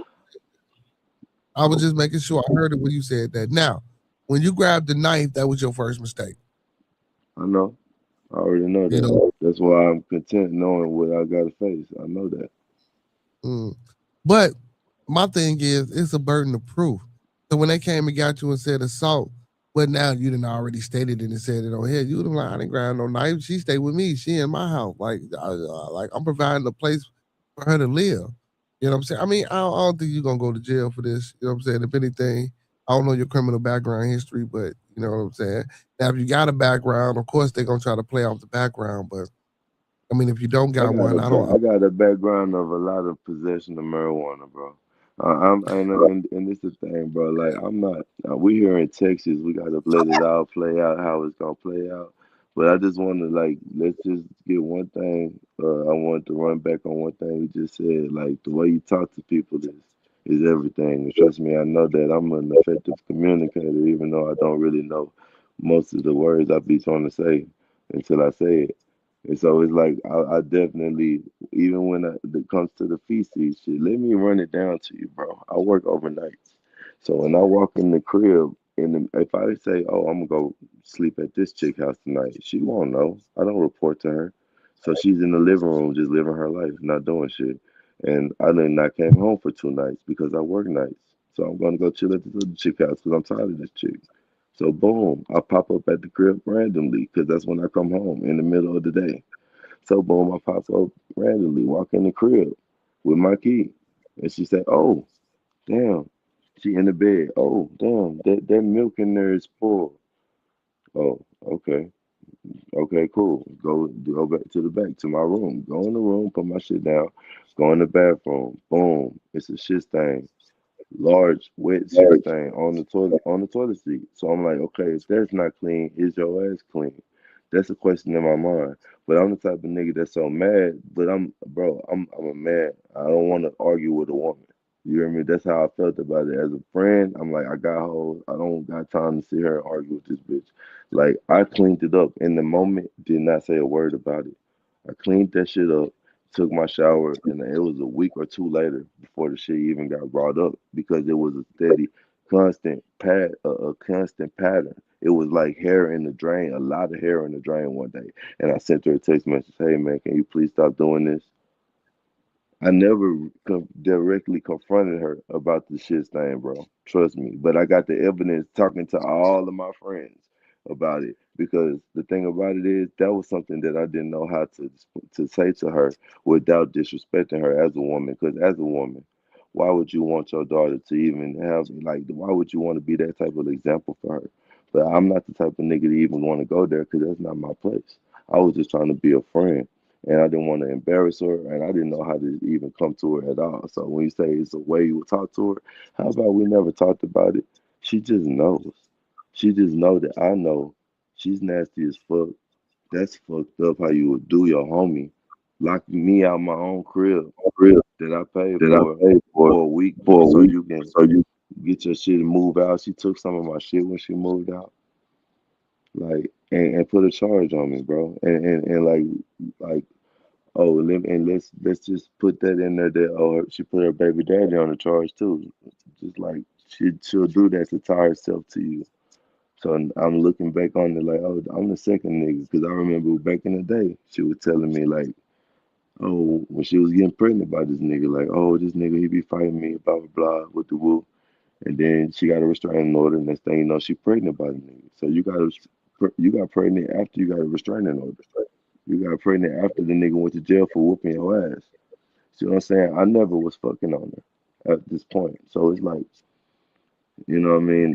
This the type of shit that she owns. This the type of energy she gives. This like evil, bitter black woman energy. And I'm sorry, but it's true. It's real. You know what I mean? It is real, bro. You got to make a choice out here, bro. Like, is you gonna fight this shit, like, or you gonna live your life, bro? Like, I'm not the type of nigga to go back and forth on Facebook. So I made a whole new one. I want to be Dirty Money now. I don't want to be the same old chase these hoes as rapper as Lewis. Like I want to change my life and be a role model. I got a lot of kids on my trash route, bro. That watch my channel. Okay. But yeah, man, you just gotta be a little bit more careful, man, about how you helping and who you helping. That's all, man. You know, I know you want to help everybody. You said I ain't gonna go to jail though. That's the end of it, right? I don't think you're gonna go to jail, but why you ain't got no court case in it yet? You ain't tried to contact or notify nobody, bro? The thing is, my court bail bonds tell me that that's just how Dallas is because we so packed up. The system is so fucked up. They say they got people that's been on bond for 3-4 years, no court date. It's just and that's the system. If the system ain't right, bro, it leave you in limbo. Any time of the day, if I get pulled over, any day. Let's say I get pulled over any fucking day and I'm doing anything wrong. I'm gone for the shit that I didn't do. It's not about what I'm doing right now. That's why I live right, bro, because I don't get no other chances. I literally got like 40 years on the line. I ain't missed a day of work in 2 years. I ain't had a vacation in 2 years, bro. You ain't in the court. How you know you facing 40 years? Because I got 2 counts of 20 years of assault with aggravated assault with a deadly weapon. 20 years apiece. 2 to 20 apiece. They could be 4 years, but it could also be 40 years, bro. And it's just a system. It's a law system, bro. And the thing Yeah, they about probably it is, concurrent. They're gonna run them 2 counts concurrent. You ain't gonna get no 40. So if the max is 4, no, I'm sorry, the minimum is 4 and the max is 40. You know what I'm saying? They'll run them bitches concurrent, and you probably wouldn't.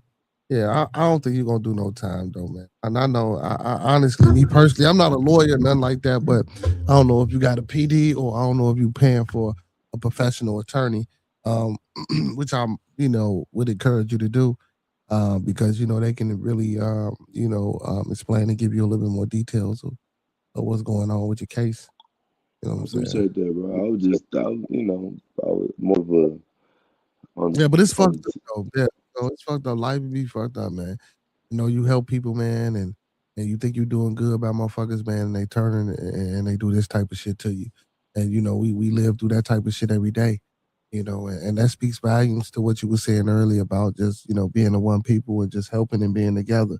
You know what I'm saying? That's a cool philosophy and a great ideology, you know what I'm saying? And that's something that I think that we all want to get to. But shit, in 2025, with so many divisive measures that are taking place with the religion, and I know you say you're a Christian, but that's one of the biggest divisive measures. Politics, and just people being individuals and just not, listen, I believe what I believe, you believe, you know what I'm saying? Exactly. And as individuals, that's your prerogative, that's your right, that's your innate ability. You're a Christian, that's your free will that your God or your creator gave you. So you don't have to agree, or you don't have to, go along with the way of everybody else. And that's understandable. But, there is some type of foundation where I think more moral wise that we all should be in the same place morally, but it just ain't like that. You know what I'm saying? Because, yeah, she bogus and it's nasty, bro. Like the washroom situation for a grown lady, that's nasty. Or even if it was your child and you didn't go in there and clean it up, that's still fucking nasty, bro. You know what I'm saying? But and like you say, out of the kindness of my heart, man, I let you in here, man, and this is what you do. You feel me? But yeah, bro, you just gotta know. And again, bro, you. So when you was asking your friends, didn't nobody give you no ideas, or then couldn't lead you nowhere, or give you no advice to how to get help to get her up out of there? I mean, they all said the same thing, bro. And then you gotta like in that position, they all say the same thing what you said, which is there's steps to take. There's you can get the courts involved to get her an eviction out of your place, even if she's not on that lease. I even heard that firsthand on the way to the jail from the sheriff. The lady who was telling me like, oh, your due process was fucked up. Basically, I never spoke to a detective. Well, in the state of Texas, you don't necessarily have to speak to a detective if you have a warrant. It's just the law. But yeah, people say the same. All said the same thing, but you got to understand my position of it might not necessarily be her. I mean, and this when you start to get these emotional bonds. Like you might not want to be with her at all, but at the end of the day, like I want to give her the time she needs so she can get where the fuck she got to go. That's the whole reason why I allow her to enter my shit from the beginning. So if me and her come to an agreement and she say, "Okay, nigga, I know you don't like me, and I'm finna leave then, but I need 2 weeks." All right, then I don't like you. Then fuck around and leave in 2 weeks. Then, all right, bet. Okay, so we got this agreement. You finna leave in 2 weeks. You just get nastier and nastier as the weeks come, and it's like it's like so at the hold on. So at the 2 week mark, did you go to her and say, well, you said you was only gonna need to be here for a couple of weeks. What happened with what you had going on? No, that's not what I'm saying. She had been there for 5 months at this Yeah, point. but you listen to what I'm saying. You stated that she was only supposed to be there for a certain amount of time. Yeah, but So when but it wasn't a 2 weeks. It wasn't a 2 week like minimum in the beginning. It was just like I never expected it to be 5 to 6 months, bro. But I never told her it'll just be 2 weeks. I told her okay, get on your feet. But anytime during her stay before it became elongated, did you come to her and say, well, what's going on with the situation that, about you getting other type of housing and walk the bed because I need my space or whatever the case may be? It was multiple times where I brought it to her attention, like, yo, I need you. Like, either you gonna help me or what it's gonna be like. How's things going with your job search? I'm like trying to see what like I'm saying in the beginning, I never made it like very urgent upon the first maybe 2 months. I never came to her like, hey man, what you gonna do? Like I would always ask her like, what's up with this job? What's up with that job? We would talk cordially in the beginning, but after that, like 3 to 4, 5 month period, I just started wanting to be with other women over my crib. It was like it's like during that 4th, 5th month, we're irritated with each other. And now I'm telling her like, hey, what's up? You know what I mean? I'm ready for you to go for real. And she's like, okay, I'm gonna go in 2 weeks. So I'm like, all right, bet. And so the closer it got to those 2 weeks, the dirtier and dirtier she got. And so it's like me and her fell out. She needed probably like another week left. We had just talked about that a week. She was like, I told you I'm gonna leave on Sunday. And I'm like, all right, but bitch, you starting the problems right now. You can leave right now. You know what I'm saying? Like, I don't got time to argue with you. If I say, hey, man, there's noodles in this motherfucking stove on the pot over here. This shit got roaches in it. Come on, bro, clean up. Like, that's what I mean. She got up and she like, ain't no noodles in that pot. Bitch, you think I got time to sit here and lie to you? I just got up and took the noodles out the pot and put them in the trash. I got up and did that shit. You think I'm gonna sit here and just, hey, and then lie to you? Like, just be responsible and fucking clean up behind yourself. So did you ever think about just packing that shit up and putting it outside of your house? I really did. But the thing is that look, like when I'm having all those thoughts, it's like I'm just putting it in my mind. Just keep working, because it's the time is coming. She finna leave. I already got it in my mind. Like she finna be gone next week type shit. It just an argument popped off. See what I'm saying? And she came to me like, that's why I feel like it was coerced, bro. Like she came to me like, you need to calm down. I would hate to see you go to jail. That's where the whole argument came from. Bitch, how am I gonna go to jail for telling you to clean up behind yourself? That's the whole argument right there. You know what I Maybe she mean? thought you Like, was aggressive. What's going on, Miss Bambi? Maybe she thought you was a little aggressive, brother. okay, well, I can't be like I can't raise my voice in my shit. Yeah, well, I Like see, and that. I stated that. I did all when you mentioned me saying about how to talk to people. I stated all that because it's your crib and you should be able to. Yeah, I stated that, but Okay, again, that's no, true. you No, still I have can't. to. There's boundaries. Yeah, I mean, because at this time now, she's a resident, and by her being a resident, this not only turns into assault, but it can be domestic as well because she's a resident of your home now. You know what I'm saying? That's why I asked you if she got mail and all that other stuff because it was proper. You know what I'm saying? Channels that you could have took. Maybe she did get mad. That's what I'm saying. Maybe she did. Maybe she didn't, bro. Like, But what was you gonna say, sir? You got more, but yeah, but I don't know, man. It just seemed like you being you was just too nice, and it was just a messed up situation. But again, I don't know if you got an anger problem, but the night or if you were just trying to. But the knife thing, bro, I don't like the knife thing. Was just I ain't gonna lie. To me, it seemed like the knife thing was too much. So, you know what I'm saying? You Right. scared her, bro. The knife thing was just too much. Well, I'm gonna admit that I'm gonna be the first to tell you I believe the knife thing was too much. okay. Well, I understand that, but see, the thing is, the play on the mattresses. You keep popping air mattresses because you're heavy as fuck. You done popped about 3 of them in this living room. And so, therefore, there's something for me to hurt your feelings. That was what it was. It was really a play on your feelings. Like, I'll pop another one of these. I will pop this air mattress and make you sleep on the floor since you won't get out.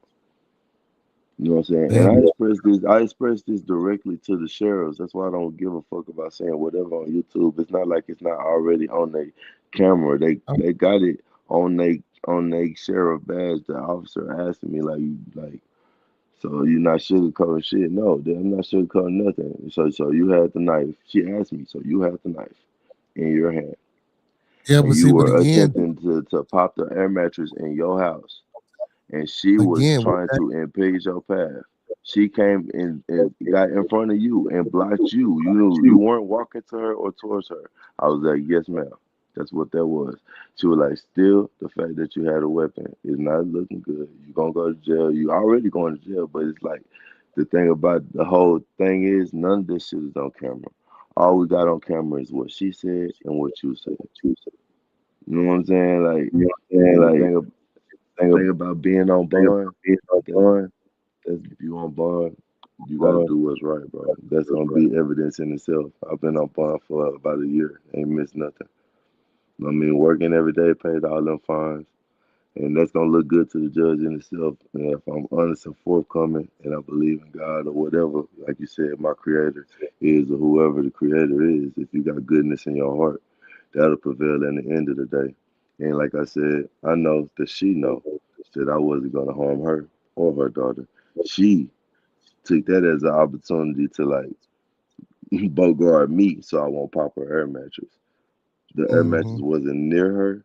I wasn't walking towards her. And she knows that.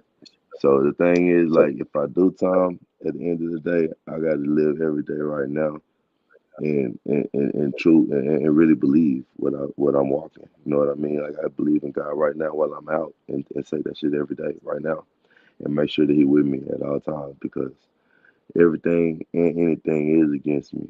You know what I mean? And that's why maybe, you know, to have a voice at all, it comes with these type of circumstances. Like y'all might ride with me every day on the trash truck and then boom, like that. You know what I'm saying? So I speak with so much passion because I truly believe like these words, these days, everything is gonna be captured and it's gonna be looked upon. People gonna look back on that shit. So it's like I want to be on the right side where God at. And I ain't gonna I feel you though, bro. The knife thing for you, it might be the thing for everybody, bro. But the thing is, who would? The thing is, like you said, you could just deny it and say, well, I didn't do nothing. It's her versus me. I didn't do that.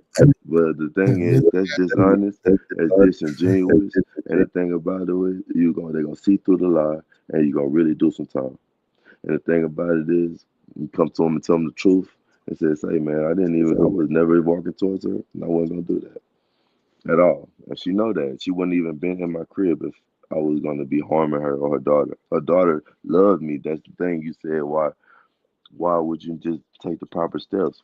I went on this rant because I won't take the proper steps because you start to gain emotions and affection for the little ones who are innocent, who don't have nothing to do with her dirty ass mama and what the fuck her dirty ass mama got going on.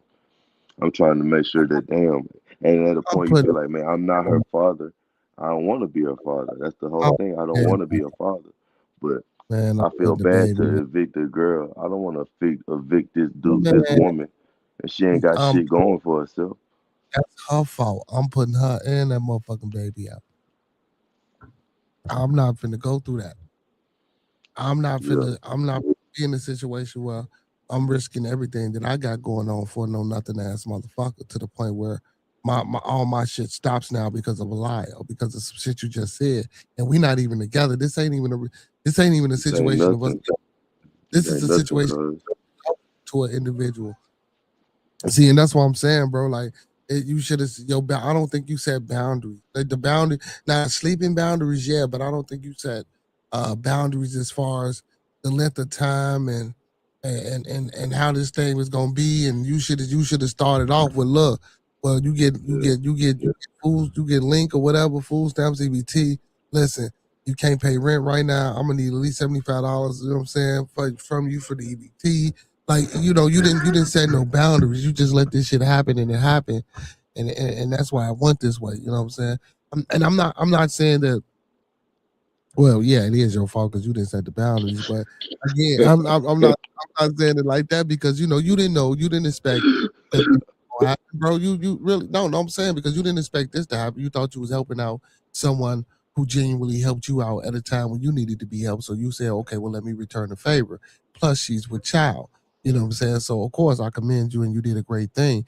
But again, bullshit and demons and all type of things, like you say, you're a Christian, right? So you know, it's just more than a reality in a physical battle. There's a physical battle too. You know what I'm saying, as well as a physical realm. And a lot of these things come and be put forth before us as tests. You know what I'm saying? I necessarily don't believe in religion per se as to be a Christian or to be a Muslim or to be whatever. But I don't knock it and I don't disagree with it. But again, there's a battle to be had, and a lot of these things that come our way are vices and our things and obstacles that, you know, that's why I say, you know, the knife pulling was a bad choice for you. You know what I'm saying? Like there was Yeah. things that you could have, even though you didn't know about those things. I'm glad that maybe now that you know, or when you said your friends told you, why didn't you start the process of evicting them? When your friends told you about the things that you could do, why didn't you look The into those things? kids, bro. That's what it was. The kid, I'm trying to give her the chance to say, do what she said she gonna do, and I don't want to like go through a process of putting her on some paperwork when me and her, we didn't argue, but we came to an agreement. So that's what that was. It was like, yeah, my friend said one thing, so I come to her as a man. Before I do that, I come to her and say, like, hey, I'm upset with you. I don't like what's going on, and you overstayed your welcome.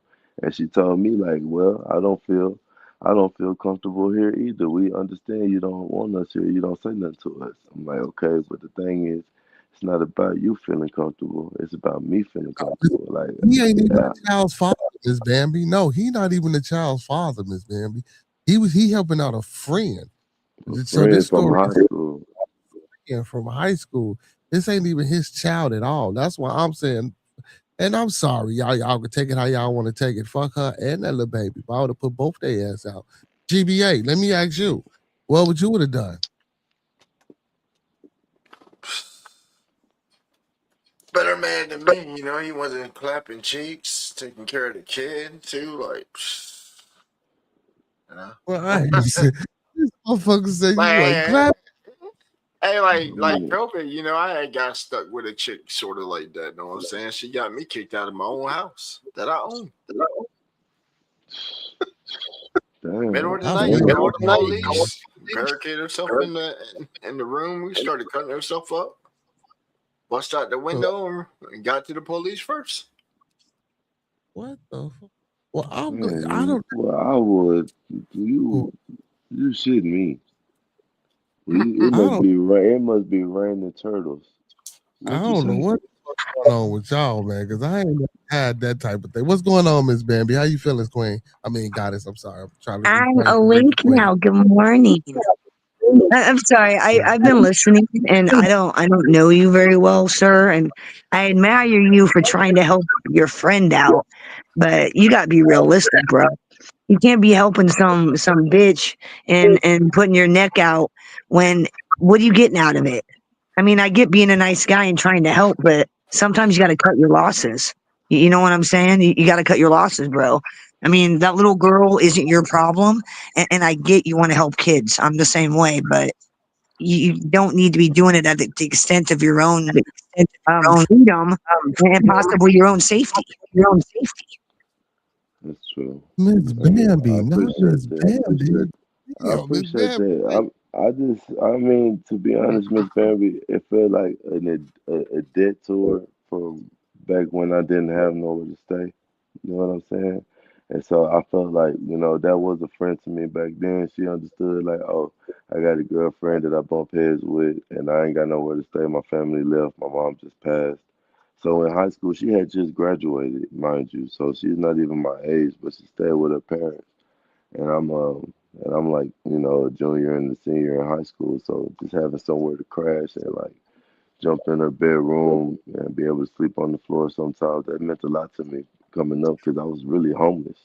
You know what I mean? And so to graduate, being homeless and all that shit, all of my accomplishments to be That's where I'm at amazing. now, to like finally have my own, apartment. I got my own apartment now. And then my homegirl hit me up, hey, with the woo, my baby daddy and Congrats. shit, with the woo.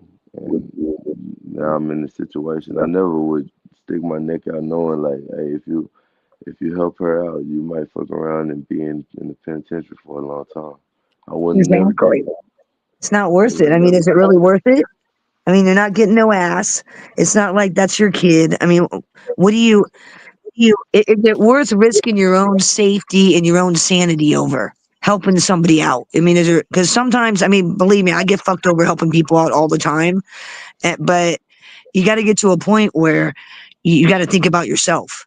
And I know that sounds selfish, but you got to think about yourself, bro. And it sounds like you're wanting to give at the extent of your own sanity and your own freedom. When you're pulling knives on bitches, that bitch got to go. She's got to go because eventually you might stab her, or eventually, you know, it's going to escalate to the point where there is no return. And then what? I mean, you know what I'm saying? It's not worth it. I feel you. Being the I nice guy totally isn't agree. worth your own safety. If you get what I'm saying? Right, I hear you, and I totally agree with that idea. But I just want to add the caveat that I never wanted to pull a knife on her and hurt her at all. My point was, and it's really a dig at her confidence because I was trying to be mean, which was she had popped many air mattresses before just because of her weight, and so I'm just trying to be mean and say I'll pop this air mattress too. She had just got it, so I'll pop this air mattress and make you sleep on the floor because you won't leave because we're arguing. I want you to leave now, and she's saying she'll leave in a week. So it was petty, yes, but I just want to add the caveat that I never put a knife on a woman ever because there's no point in that. I'm not that kind of guy. Even if I am mad, I know how to use my 2 feet and leave now more than ever.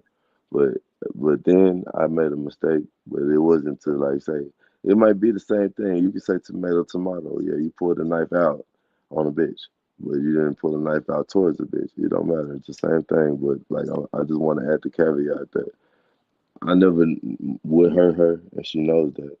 I never walked towards her with a knife. She walked towards me. She knows that.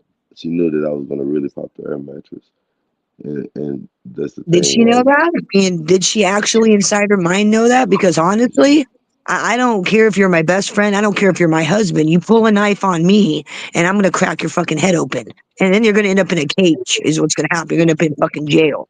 So I right, mean, you I get those. These are understand. things you got to think about. Not everybody is gonna think, oh, he's just playing. I mean, there could have been No, serious consequences I to don't think you she thought I was pulling that playing. I was power very play. upset. I was very upset. I don't think it was nothing of a joke. She didn't think I was playing, but she knew that I wasn't going to harm her at all. That's what I'm saying. When you say pull a knife on me, that's a difference between pulling a knife out. The thing is, the mattress is on another side of the room from the kitchen. I was never going anywhere near her. The thing is, Oh, so she you were impeded across. my You were path. in a totally different area. Totally across, Yeah, like the. Okay. yes. And I went to go get a knife to pop an air mattress. She follows me to the air mattress, pushing me to stop me. I didn't pop the air mattress because there's too much contact. You too close to me, and I got a knife. So I went and put the knife back, and I left. Right. I didn't never want to pull a knife on her, towards her, or to harm her or her baby. And I never got my chance to talk to the police. So they just came and executed a warrant, and they just got her side of the story. Oh, so the And police they actually did come. Okay. they came and got me 30 days later. I didn't know that I had a warrant at all. They came and served the warrant while I was at work. Was all that That's bullshit worth it for some uh, chick that's not sleeping with that you're not emotionally? Was it worth it?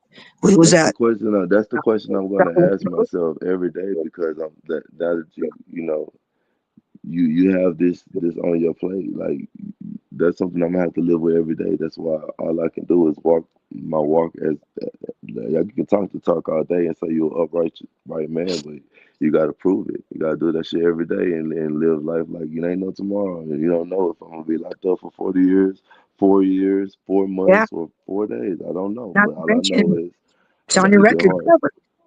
It's You okay, go to but that's your job fine. and you look like a violent piece of shit. Like, oh, I don't want to hire this guy. This guy is violent. I don't want to hire this motherfucker. That's And now, fine. That's cool. I don't plan on. I'm right here in my niche, ma'am. I'm not looking for a job. I'm a 10-year trash man. I use my violence and aggression to make me money every day at my outlet of picking up trash cans and slamming them.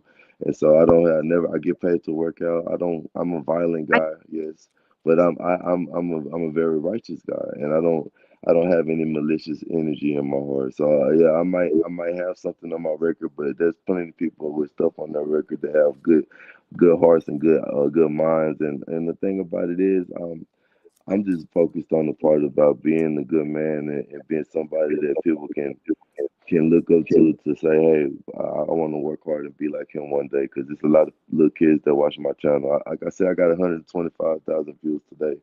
People like watching me work on the trash truck. It's a lot of people that tune in, and I got to be a role model. So it don't matter what I did in the past or what's on my record or what people perceive me of. It's about how you walk every day up until that point. I haven't had a court date in a year, and I don't mind not having a court date for 2 more years because I know I'm living right. Keep it that way. Believe me, trust me, you don't. And I can't talk. I mean, I'm a felon, so that's the only reason why I'm saying, trust me, you don't want that shit on your record because it will follow you forever. And and if you picked your life up, if you were homeless at one point, and you actually changed that, I admire you. That's amazing. Because I'll be honest with you, most of the homeless people I meet, they want to be bums. They like not having to work. They like on whatever the fuck it is they do and getting free money. So for you to actually say, I got the street, that's amazing. Because I'm telling you, like a majority of the people I meet that are homeless, they want to be homeless. And I actually want to help people like you that actually, don't want to be homeless, that actually don't want to, live off of other people. I mean, well, they're listening. A lot of people are listening right now. Even if they don't see it right now, they'll see it. Because the thing is, like, I'm trying to stand for something every day. You know what I mean? Like, yeah, I came from nothing, but that don't mean like it's not impossible. Yeah, I came from nothing, and shit. It's nothing that your mind can't overcome. You know what I mean? It's about being uncomfortable. Like when you make changes, it's not gonna feel good. You know what I mean? So, like making those little small changes. I was strung out before all that shit, but it's like,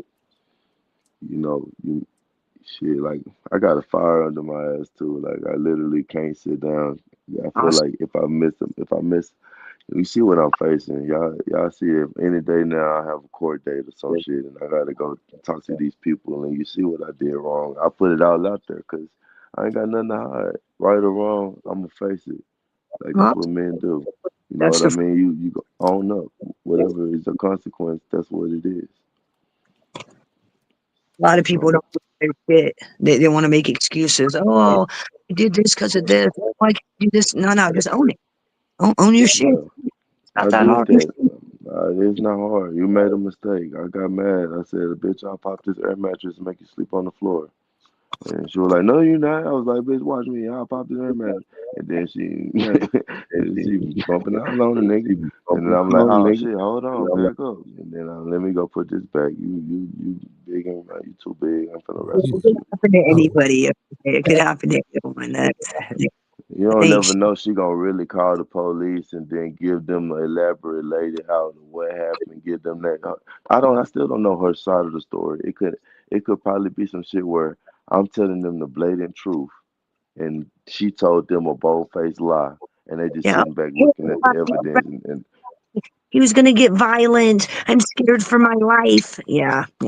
And they probably looking at the camera and they looking at the shit and they like, okay, well, this is what she said. This is what he said. It's a he say, she say. The shit. It looked like he probably did assault the bitch. If we do put the shit in court, he gonna get put on assault. But you know what I'm saying? This shit looks so fake and it looks so malicious. And he was helping her. Let's just see how long. If this nigga fuck up on bond, then we'll lock him up. That's what I think it is. And I ain't been fucking up. I've been on bond, doing what I'm supposed to do, going to work every day, ain't missed a day at work in 2 years. Like friendly trash man here every day. Hey, how you doing? Have a good day. Let me get your trash. Then can I get that dog poop for you? No problem. Because I don't want to go to jail and sit in that bitch for 40 years. No. You know what I'm saying? Not when you your life. Definitely not. Not when you worked really hard to get where you're at. Yeah, but if I do, then it's just gonna be a testament to where my heart was, and I hope that I leave a legacy for. Like, what's the charge? It's 2 assault with a deadly weapon. It's a 2 aggravated assault with a deadly weapon charges. So is it a serious misdemeanor? It's 2 felonies. Oh, 2 felonies. Shit, you might be able to get it dropped down to a serious misdemeanor, possibly. I mean, it all depends. Hopefully it'll be dropped down or thrown out. Hopefully. Well, you know, I'm an open book. If they choose to just lock me up, then it'll just be what it is, man. I'm going to give you some words of advice that might be hard to follow because I myself have a hard time following these words of advice. Stop helping people that don't deserve your help. Yeah, but that's hard to discern when you don't know like how that's Tell me about it. Tell me about it. You know what I'm saying, Miss Bambi? Because he didn't know she was gonna flip out like that. You feel me? He thought, like he said, she helped him out at one point in time. So, he just felt though, what I'm saying, the compassion and out of kind of his heart. Okay, well, since she helped me, let me help her. But again, that's why I asked him, did he set any guidelines and boundaries? And he didn't. I believe if he'd have set those guidelines and boundaries, maybe some of this could have been averted. You know what I'm saying? With those guidelines and boundaries in place. He said that they set a sexual boundary, right? But now there are things outside of the sexual boundaries that should have been set and that should have been said upon her. You know what I'm saying, moving into his home, and I think he didn't follow up with that. So, I mean, again, I respect the fact he owned up to it, and again, and I respect and I commend him for helping and not really wanting to put her out because of the child. But again, I'd have put her and that motherfucking baby out. I'm just telling you because I know how shit can go. And you should have did. And that's why I say, even with the knife, I'm like, even if you didn't pull a knife on her, you got to understand.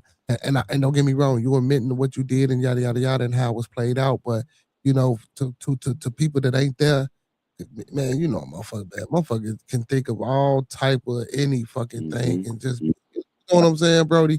And then by story, and then like you say, you left and just hearing her story. So now they possibly thinking, okay, well, you ran away, you done pulled the knife, tried to stab, and then ran the fuck on off and got up out of there. You know what I'm saying? So it's kind of hard. You pulled the knife on what seems like a homeless single mom, which makes it seem even worse. Which honestly, from listening to this story, it sounds like she's a trifling asshole. She goes from guy to guy, whoever's going to let her mooch and live off her, using her kid as, oh, well, I got a kid. No. If she was any kind of woman, she'd take care of her fucking kid herself, just like me. You wouldn't be living off whoever's going to take her in. I'm sorry, but your mom, it's your job to take care of your kid. It's not, the dad, sure, it's his job too, but primary responsibility falls upon the mother. It is my job to make sure my kids have a place to live. It ain't booted, it ain't yours, it ain't old boy in the corner. It's my job. They're my kids. It's my responsibility. Well, one pushback on that, I would disagree with that. It is the father's job too. Primarily, I understand what you're saying because you're the mom. 100. In my situation, my husband died in 2021, so I mean, it's there is no male, unfortunately. Yeah, it is the yeah. 100%. But fathers, I think it's important for both parents to be in the picture, and not diverting from the original conversation. But I do think it's important for both parties to be heavily prevalent in a child's life and provide things for the child. You know what I'm saying? So, but like I say, man, big ups to him for doing that. But again, like I said, that knife, that was just a big mistake. Even like you say, even if it was in a joking or protagonistic manner, I just still think that the knife, it just, even when I heard you say it, I'm like, whoa, what the fuck? You know what I'm saying? It was like, nah, I wouldn't have done that. You know what I'm saying? Like, but hey, next time, grab a big old ink pen and be like, I'm gonna shove this right through the fucking mattress. Yeah, an ink pen, but you know how it goes, man. I made that mistake, but one thing I'm gonna address what you just said, bro. Like, that's exactly what the sheriff said. So let me give you a rundown of me going to the jail. Literally, they came I'm working in a suburb of Dallas, which is about 35, 40 minutes out from the jail, which is in the downtown. So they come from downtown and they pick me up. It's like 4 or 5 cars outside. And it's like it's very embarrassing, bro. I'm like working in a freezer. I'm in a freezer working, picking food, and next thing you know, they're like, come to the office. I come to the office, there's 10 police officers in there. And so I'm in a big suburban, I'm on the highway, and we're having this discussion. The same discussion that I'm having with y'all right now. And I'm being open and honest with y'all. I'm being open and honest with her. She's a more white lady, like she's a sergeant, so she has like this power over a lot of different police officers. You could just tell her stature, but she was really cool, down to earth. You know what I mean? And she wanted to know like what happened. You know what I'm saying? So I'm telling her the whole story, not knowing that, I don't have a lawyer, so I can plead the fifth. I'm not knowing that she got her camera on her chest or anything. I'm talking to her as a human being. Like I'm not worried about what the fuck is going on. I'm not even knowing that I had a warrant for the last month. It's a month later. Never, ever, ever the cops like human beings. Don't talk to them like you're talking to me. And I don't know. Well, that's something that I'm gonna have to learn now because I did that. I didn't know. You know what I mean? I just let honesty be what it is. If I go to jail, bro, I got it pretty hard. Everybody gonna know exactly what happened. We're talking about it now, and I'll keep talking about it because I know that justice will prevail. God gonna watch over me, and whatever happens will happen, and I'll pay for my mistakes. But I know that I didn't really intend to hurt her, and she knew that I wouldn't hurt her in the end. That's what I'm gonna stand on, no matter what happens to me, and that's why I'm gonna be a good man every day. But what I'm saying is, what I want to say is, you're right, bro. The lady said, as a friend, you was commendable, but you should set boundaries. But also, she went a little deeper, bro. She said, when it comes to women, I think I said it already. When it comes to women and finding a good man out here, and when it comes down to like you're a new mom, and you might have made this. She said you might have made that boundary, but maybe that's more of a one-sided boundary. Like you might not want to fuck her. That don't mean she don't want to fuck you. She see you going to work every day. She see you coming home with money, paying bills. You're providing a roof for her and her child. You've already gave her some before in the past. Now you're older. You might be more attractive to her. You don't know that boundary might be fucking her up. You know what I'm saying? Mentally, knowing you can't have that. That's one thing you want. And I get to a point where it's like I'm trying to like let her know subtly, like I'm bringing my girls over now. Like this is my house. I want to be able to chill, have company at my house with my women, not you. Like I'm trying to be. I want to be happy. You know what I mean, and not be your provider, but be happy for myself. And so when she said like that in itself. Because I did talk to a lawyer, bro, and the lawyer said we first need to figure out old girl's mental mind frame and like her stability and why, like you said, Ms. Bambi, like why she don't have no family members, immediate family members that could take her in. Why does she got to come to you as a friend to have, and she just has a newborn baby? Like why? What is it with her character that her mama, her daddy, her grandma, her kinfolk will just see? Oh, you're a single mom. We're gonna let you just go live on the streets with some random dude. Like, so we're gonna get to the bottom of that. I talked to my lawyer. You know, that's something you got to consider is maybe there's a reason why nobody wants to help her. Maybe there's a reason why she's ass out. You know? That's true. That's true. Trap Cat Boy Official. What up, my boy? What up? What up? Yeah, but that's true, man. Well, I said it kind of. He's one of these trifling ass women that don't want to. They want to support themselves. They just want to live off of whoever will let them live off them. Whether it's another female friend, whether it's a male friend, whoever's gonna let them come crash there for free. It sounds like that type of person. I could be wrong, but just based on the story and the character of what you're saying, sounds like she's a user, useless. Yeah.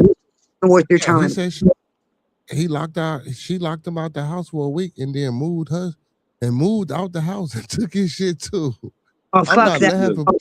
Broke into that But house. When she moved out, it was Mother's Day.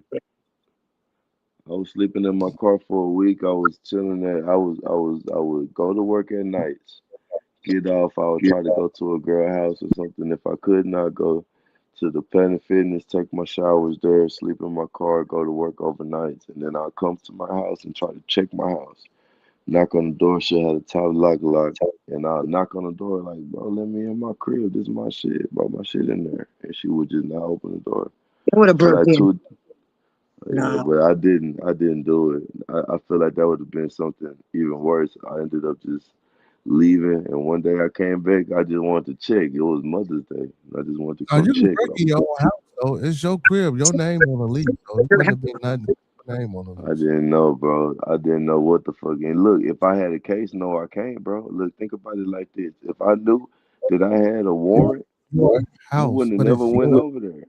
I had a warrant yeah, for 30 days after but it's your house. You can get into your house. That's what I'm trying to tell you. It's your house. The only person that could, What if I got a restraining order with the warrant though? What if I got a warrant and a restraining order? I got two assaults. See, but you didn't, and you, but if you didn't get identified, well, shit, well, because you I say you don't didn't get even know. so you have a restraining order too.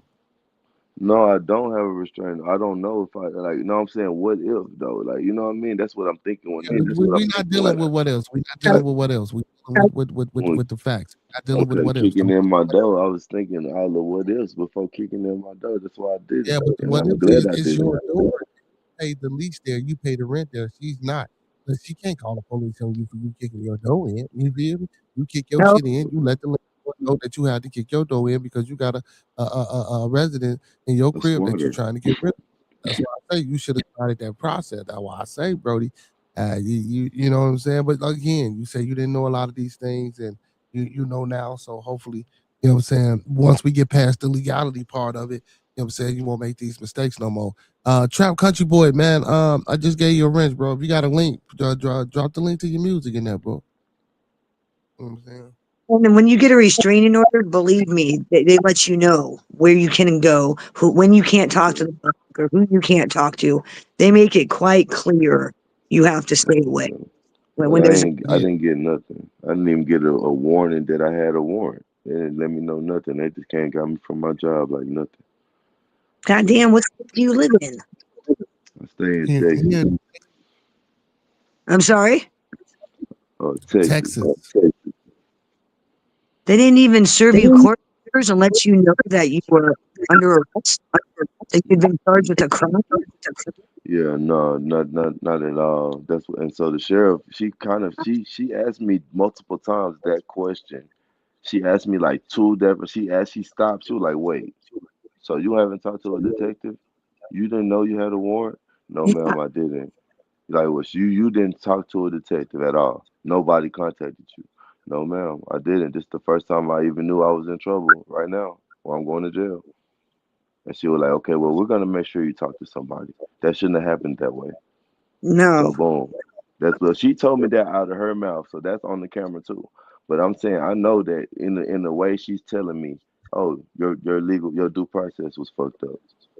You're supposed to be able to turn yourself in, right? They're supposed to let you know. But then you look it up and they say the state of Texas is not required to let you know anything. My lawyer said, "Oh, they don't have to tell you shit. They don't want to tell you nothing. They're just gonna get you." No, they got if you got a warrant, no. Now the restraining order, yes, they supposed to tell you, but the warrant. But then again, though, bro. But then this is what I'm saying. You, like, after you pulled this knife, you was that carefree, and you didn't think after an argument that she could potentially try to pull some of this shit. You feel what I'm saying? Like, you weren't I was uneasy gonna about. come home and talk to her the next night, bro.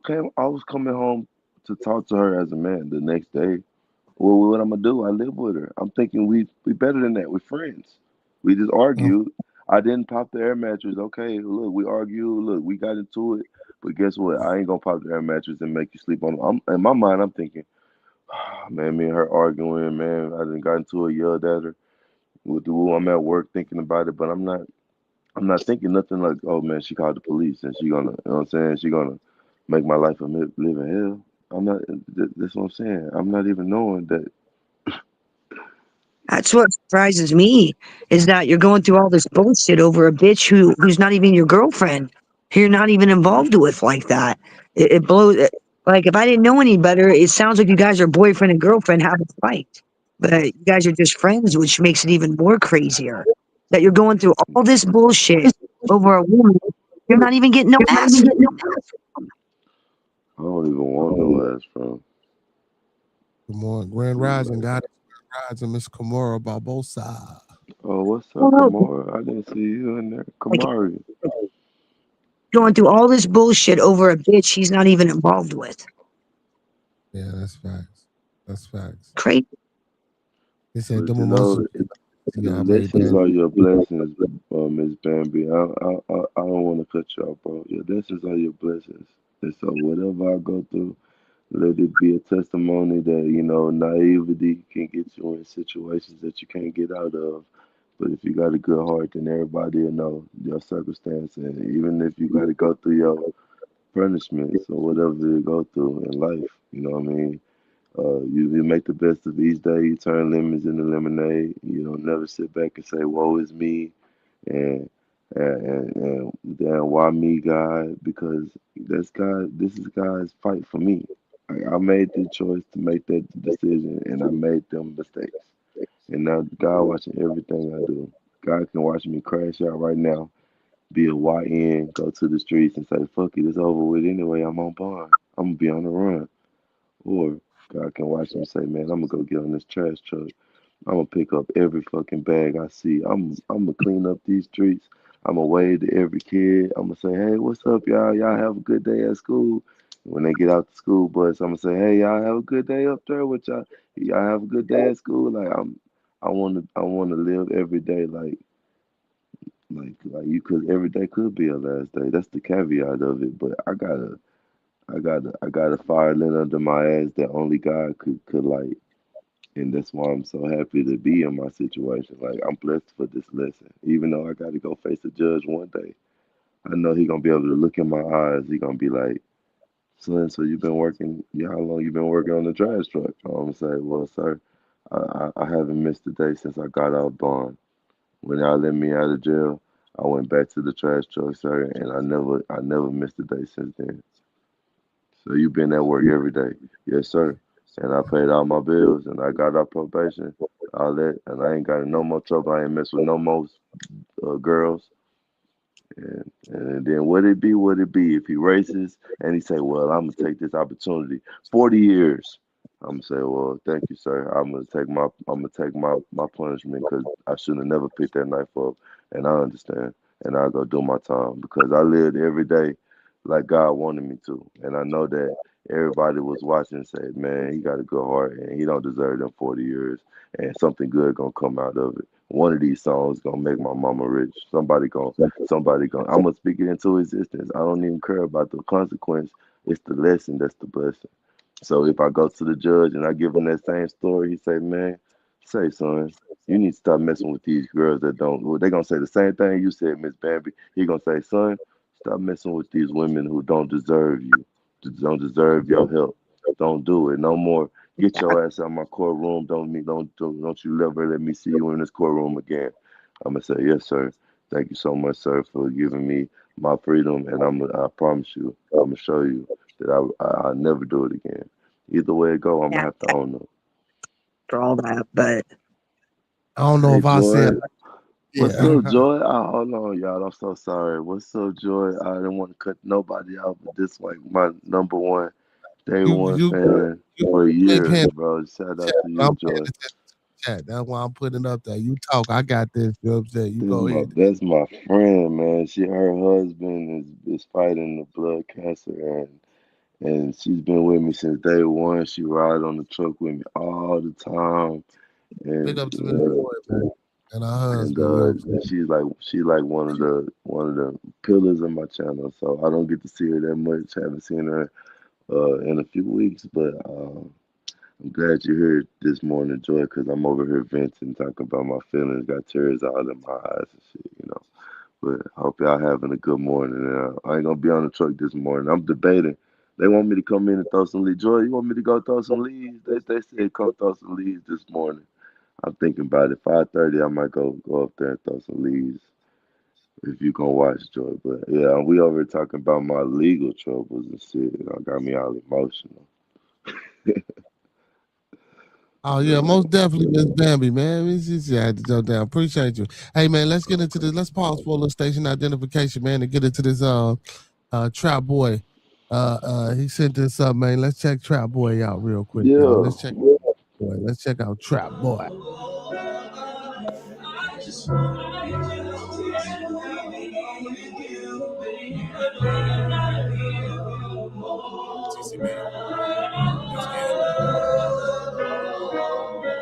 You might hate me today, but you'll miss me tomorrow. No more hellos at the one side nar. That hide their intentions, but can't hide the dar. A soul in the heart, that's too late, you can't bar. Money can't buy everything, especially loyalty and happiness. Can't trust nobody's word nowadays, cause everybody wanna bullshit. Ain't it a shame we just taking things serious while they been playing like it's a game? But what you expect, that's what basic hoes do it. She said it was fun, then it probably was true. She done it, then that should do it to you. What the hell makes you so different? If you think you special, then you ain't straight tripping. Trying to put you on game, so you ain't caught slipping. But it happens sometimes, so cross all your T's and dot all your I's. If your heart ain't protected, it'll damage your mind. I know from experience it happened to mine. I know from experience it happened to mine. If your heart ain't protected, it'll damage your mind.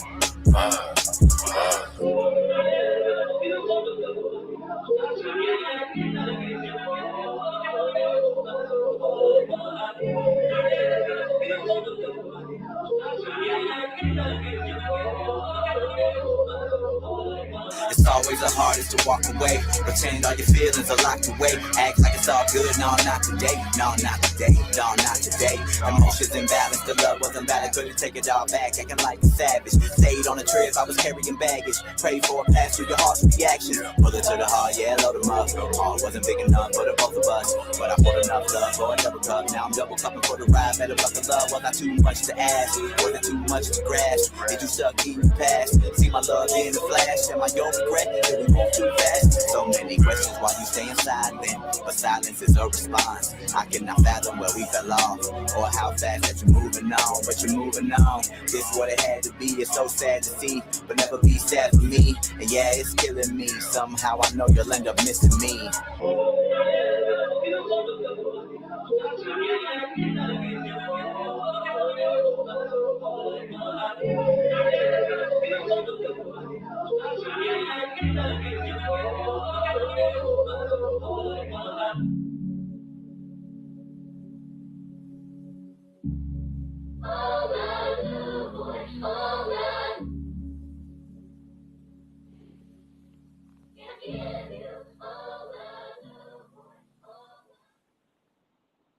All right, TCB, you know what I'm saying? All right, TCB.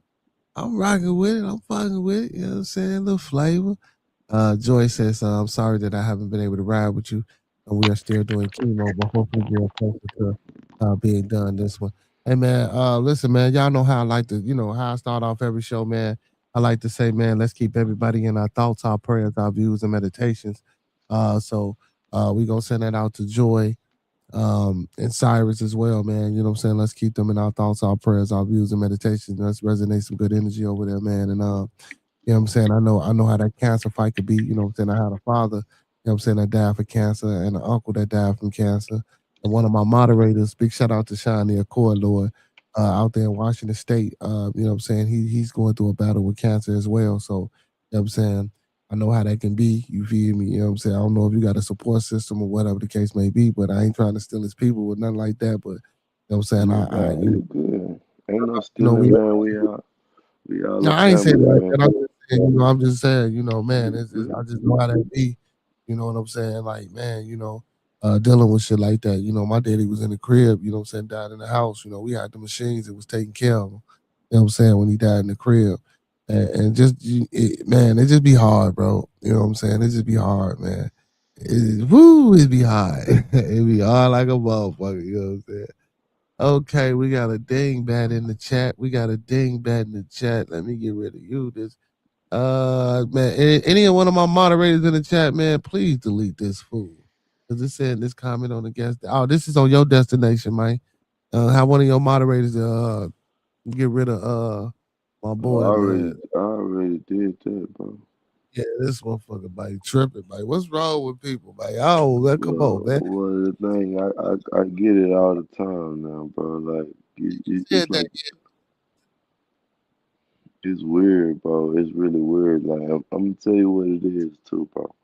Like, when you doing that live vertical stream, right, and you like just scrolling. I know. Yeah, anybody can come in. I already know. See, I don't really get too many. Don't get me wrong. I get trolls and shit sometimes too, but I don't really get too many. You know what I'm saying? Of the bad trolls. Most of all the trolls that I have gotten in the chat, they wind up being subscribers and viewers to the channel, and you know they come in with the trolling and shit. I flip and convert them, but you know some people you just can't. Vertical. Yeah, I know about the vertical, bro. I know how that shit go. Like, yeah, they come in. I got a point though with that vertical.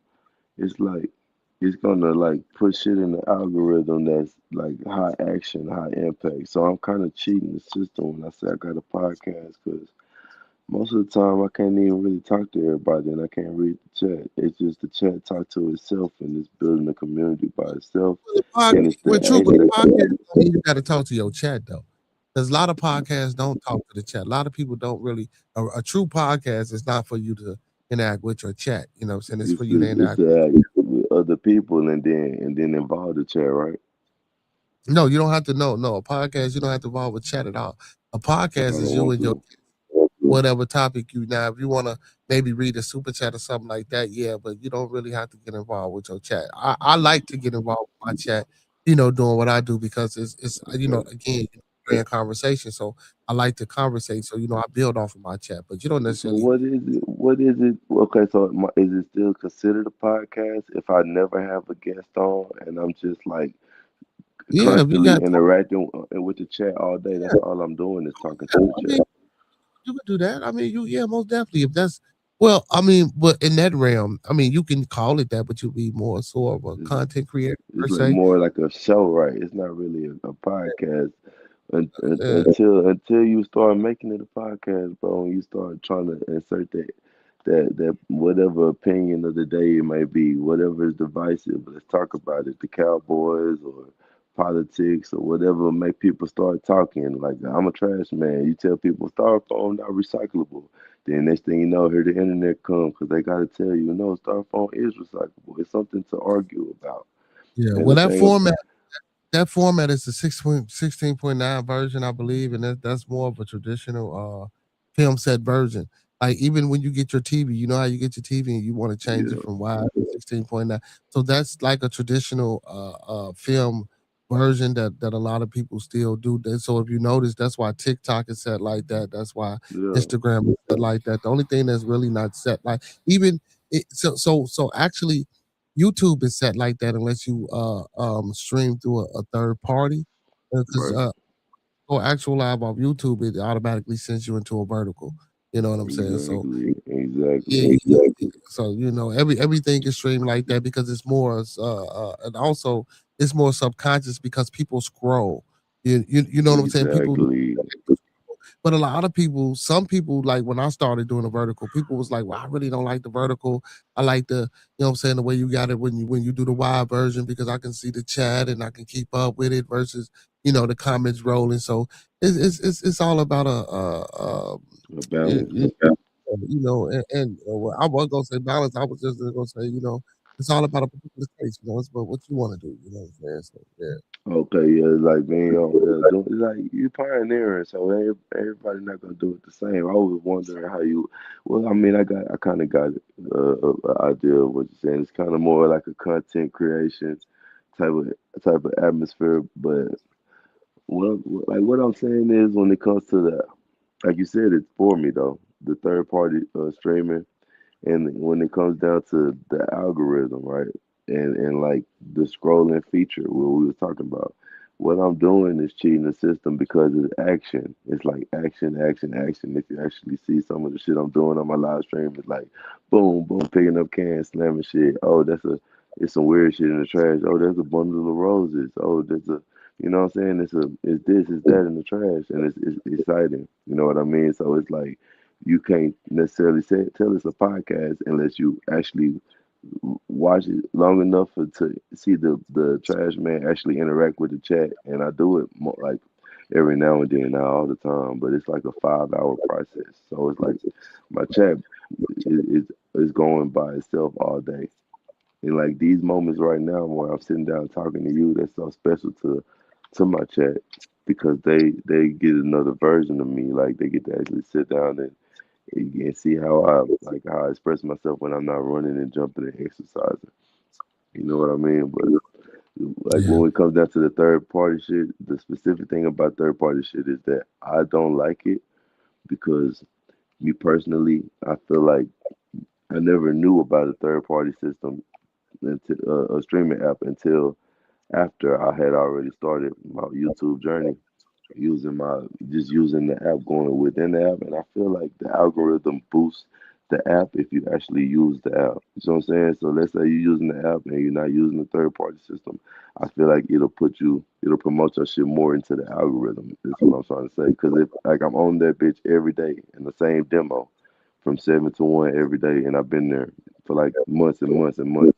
So I kind of start to see the viewership flow. Like I can see like, oh, today I got 50,000 or I got 50,000. Just like I do it 5 days a week. So it's like I'll get like 25,000, 50. Then on Friday I get 125,000. You see what I'm saying? But I kind of know that, oh, so I got 125,000. On Monday it's gonna go back low, 37,000. Tuesday 40,000. But the thing is, like, it's a constant 150, 200 people. I ain't got almost 900 people at one concurrent viewership just because I feel like because I'm using the app. But I know that that's not true because I see that certain content creators use third party streaming all the time and they have thousands of people. Myron Games, everybody else. That's what they do. StreamYard or whatever. I just feel like I got something figured out right now because whatever I'm doing. So I wanted to branch off of that and like use a third party streaming app, but on a different phone on the other side of the truck so that I don't fuck up what I got going on. I don't know how to explain it, bro, but it's like you got something good, don't touch it, don't fuck with it. If you got 100,000 views, 125,000 views yesterday, I don't want to change nothing I'm doing. But I do know that third party streaming, you can show shit on, you can, that's why I'm happy to come on your show, bro. You can pull up a video if you want to. You can listen to a song if you want to, whatever you want to do. You want to pull up somebody, here's the link. You want to come up here and talk to me? I understand. I just feel like there's pros and cons to everything. You know what I'm saying, bro? And I'm gonna take advantage of both of them. I stream vertical and wide, so so you get both done. Yeah, I stream both, brother. So I stream vertical, wide, Facebook, Twitch. You know what I'm saying? Using the third party app though, right? Yeah. You know what I'm saying? I'm trying to say, like, I just do direct from the YouTube app vertical. That's cool. Like, that's cool. You know what I'm saying? Ain't wrong with that. That's cool. I'm just saying maybe that way a little bit different for you. Maybe you might want to try it or something. You know what I mean? Like maybe it'll put brother, like you think I was streaming. It don't matter whether it's through a third party app. I'm still streaming. Oh, it don't matter. I'm still streaming. No, I'm saying I'm still streaming through YouTube, brother. It don't matter. I'm still on YouTube. YouTube is the primary source, so I'm streaming both ways, vertical and through the wide way. Okay, I'm saying so. I ain't no expert. I'm open to learn. I'm just asking questions, bro. I'm hot. You good, brother. You good, brother. You good. You good. I enjoy talking to you, bro. I don't feel like I talk too much. Yeah, you talked a lot. But I used to stream. Shit, nigga, you long with it, motherfucker. But I used to stream just do the YouTube, but I like this way too because I can pull up the comments, and again, I can bring people on. Right. So again, like, you know what I'm saying, doing what you do, you on the truck. Like if you on the truck now, you can't be doing that shit no way. You know what I'm saying? It's not for you because you ain't got time to do that if you working and on the truck. You know what I'm saying? Like how can you do that? See, I'm, you know what I'm saying, in the confines of where I'm at, and I can do that. I got the time to sit here and be streaming for 7 hours and 14 minutes like I've been streaming. See, when you out there on that truck, you can't do that shit. You throwing shit, you jumping. I'm gonna give you 5 hours. I'm gonna give you 5 hours at least every day, but I don't know if I'm gonna do a 7-piece. I'm gonna be tired, bro. Oh yeah, man. Sometimes I done been on here 12 hours, bro. I feel you, bro. That's that grind mode in you, bro. Look, we gonna make a lot of money, bro, because I'm a hard worker. That's what I do, man. Pull up on you, bro. I'll pull up on you, bro. I'm not, and I won't be bullshitting, nigga. I'll pull up. We can talk about whatever the current thing is. I don't care what it is. We don't got to agree or nothing, bro. I just like, man. No, that shit. You a Charlie Kirk fan, and I'm not, so we already know that. We already know that. And I'm a Dallas Cowboys fan, and I'm a Mavericks fan. You know what I'm saying? I want all the smoke. Ass whooped, and y'all just got y'all ass whooped by Detroit. You know what I'm saying? Dallas. And I want all the smoke. I'm sitting here saying that, like bring that smoke for the Cowboys, because I don't care. I'm still a Cowboys fan. Still, you can't take it from me. They suck. They ain't making it to the playoffs. Now they definitely don't suck. They don't suck, but they ain't making it to the playoffs. I'll let you make it on the they ain't making it to the playoffs, but y'all definitely know. Y'all definitely know. The Chiefs and the Eagles know. Suck, bro. They suck. Don't get me wrong. Hey, CeeDee Lamb. That boy CeeDee Lamb is the truth. I ain't gonna sit there and start on CeeDee. And I fuck with George. My whole team is the truth, but I ain't gonna lie to you. All that, brother. We ain't saying all that. Now you I ain't gonna lie to you.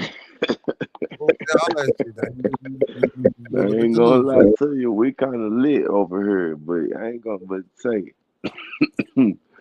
it's Cowboys for life, man. Say, look, my mom. Look, I gotta tell you the story now. You don't even know the story.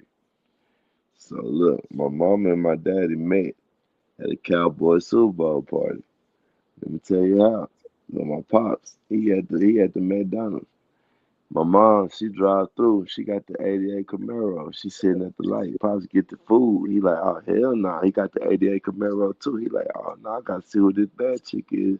What she got going on? So he pulled up on her. She like, oh shit, he got the same car. What's going on? She like, oh, I'm going to the Super Bowl party. He like, oh shit, I'm finna follow you to the Super Bowl party.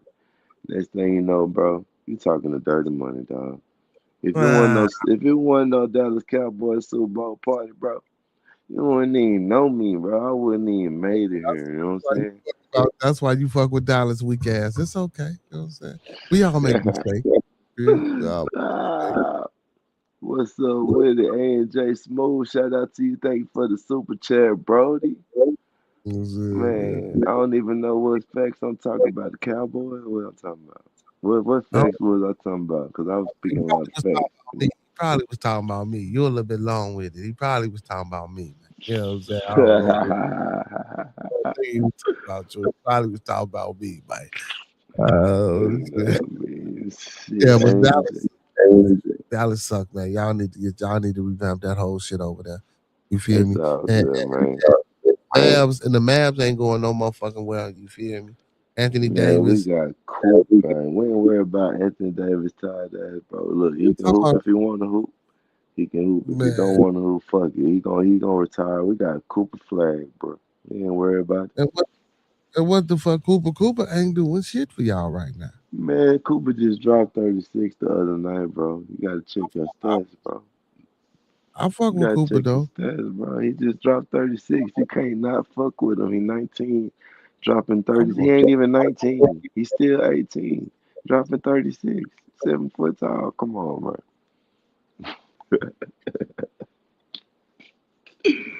Hey, man, I'm long-winded, boy. I'm a shit talker, man. On the back of that truck, you start learning curse words you ain't never heard before. You be like, damn, I didn't even know you could cuss like that. I'm talking about, I'm on the back of the truck with people that real life just got out of jail for murder. I'm like, damn, Kenfo, you was locked up. Yeah, I had to take that nigga out.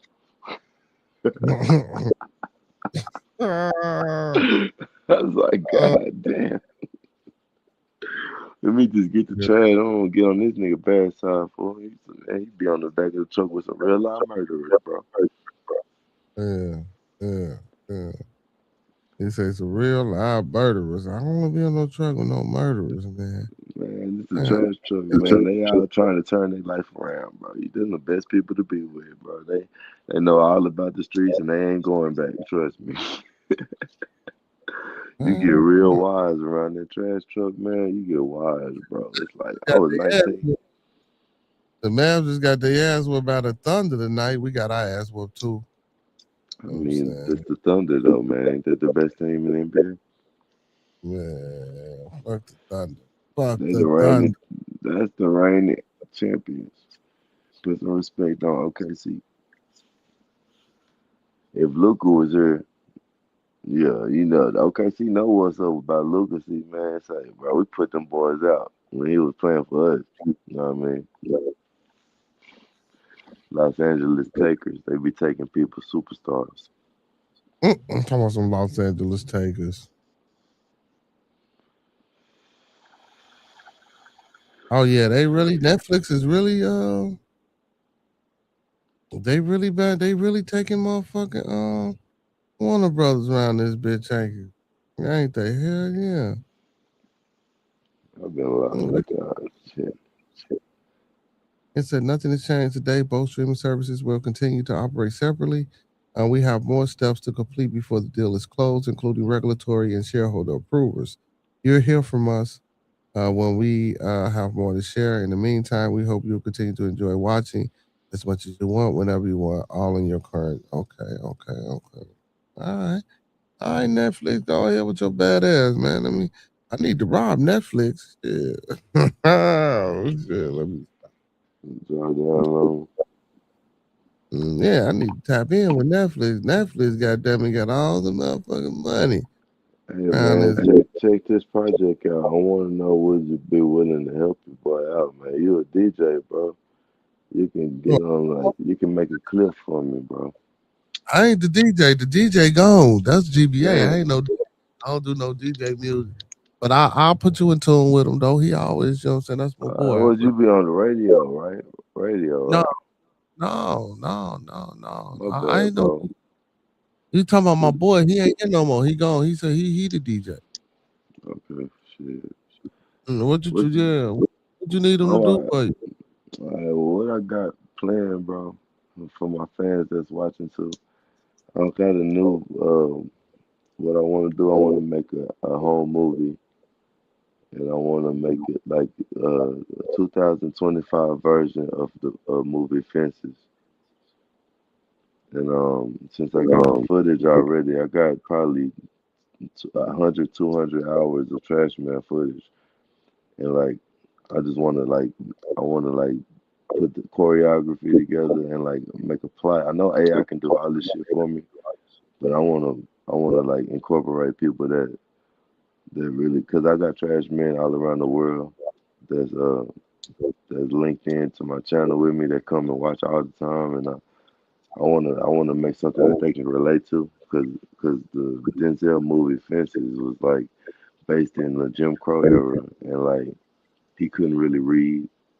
He was just an earnest trash man who became a driver, and he would like bring his whole check home to his wife, but you know, later on he started messing with one of them girls on the route and got her pregnant. Anyway, you seen the Denzel movie Fences. Like it's a really good movie, and it's like based off the life of a trash man. And I want to bring 2025 to that. You know what I mean? To that idea. I bring that idea to 2025, and like have like a story plot, like you know, somebody that got to ride the trash truck every day, and like the behind the scenes, and like have a real movie. You know what I'm saying? They have like a climax. Like a build up to it. You know what I mean? Like a real movie. I really want to make a movie. I didn't know that Denzel was a trash man when he was younger. I didn't know that until like a few days ago. And then it made me really want to watch the movie Fences again. I was just talking about it on my podcast. But yeah, that's my idea, and I need to know.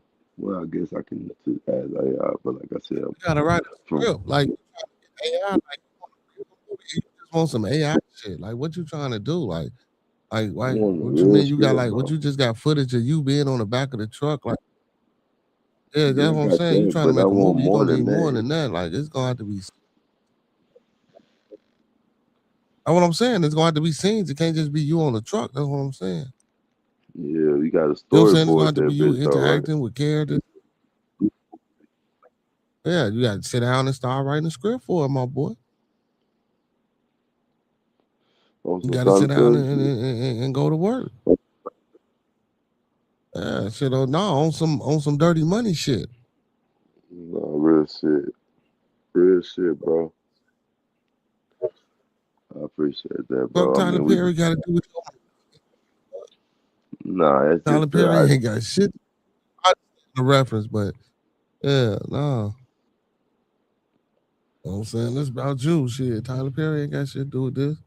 Now, if he want to come be an investor and fund some shit, you know what I'm saying? Yeah, we fuck with him. You know what I'm saying? Could you brainstorm with me? Do you think you can help me come up with like a good story for some shit? Like, I don't want it to be about me. I want it to Do be that like, right now. Like, that'll be some behind the scenes type shit. We wouldn't be doing that shit on yeah, we can't no do YouTube. that right now. We can't do that right now. Yeah, no, I wouldn't do that with you on no YouTube live, brother. You know what I'm saying? That's your idea. That's you know what I'm saying? You know what I'm saying? That's something like Yeah, I'd be too naive about shit, I guess, sometimes, man. we ain't doing that shit for these people, so these people, you know what I'm saying? Not saying that motherfuckers will do that, but if you really want to do some shit like that, hell no. We want to do that on YouTube live, man. Hell no. Fuck that, no. No, I know some people who done wrote and direct some shit, you know what I'm saying? Like some B movie, some shit, some Tubi type shit. So, you know what I'm saying? Like, yeah, man, we can put you in tune or whatever. Or like I say, shit, like you write it and you know what I'm saying, shoot it to an editor and woo out the band. Like I say, I ain't got no problem about some ideas off, but I wouldn't do it on live though. You know what I'm saying? I'll make sure you get all that shit like you know what I'm saying, on some real shit. You know what I'm saying? So like you will have it and the whole world won't have it, and then you know you can act on the shit and you be like, damn, I had that idea, motherfucker. No, we don't want none of that. You feel? You think it's a good one, bro? What you think about it? I mean, 2020. I mean, shit, 2025 Fences. I mean, Fences was a good movie. I didn't think about a 2025 version, but it's all about how you gonna write it up. You know what I'm saying? How you gonna spin it? You feel me? You know what I'm saying? So, of course, you know, it's about to sit down and to hear more of the vision and the idea. But shit, you know, it's your idea, shit. You know, we gotta make it come to life. Like I said, we just gotta put a few more things around it to make it pop. Yeah, that's all. But yeah, that shit. If that's what you want to do, bro, this shit, do it. Shit, the fuck, do it. You know what I'm saying? Do it. You know, that's my thing. Shit. Now, if you want to do it the AI way, that's cool too. But shit, if you trying to pop, shit, AI ain't gonna give it that real. You know what I'm saying? Shit, Yeah. I'd rather watch a low budget movie than an AI movie type shit. You feel? Nah, real shit. Real shit. Yeah. You know what I'm saying? Well, real motherfucker, because at least I know you put the work in, you put the effort in, you took the time to, you know what I'm saying? Type shit. Yeah, no, I never meant like using AI to do any type of footage or movie creation, nothing like that. I meant like just helping write the script, you know, for a Oh, nigga. you could do that too. Yeah. Yeah, most definitely. Now you could do that as well. You could do that I'm as not well. a messy person, so I don't really know how to like think about like a group of people and then they mess and how it interacts with each other Well, that, and mess. my boy, you might need to get out. You might need to go get out and be around some people. And I'm dead at shit. You laughing. You know what I'm saying? I mean, Incel looking ass nigga. you know what I'm saying? You gotta get out and you know what I'm saying? Shit. Get out your shell looking ass, Scorpio looking ass, always in your cave looking ass nigga.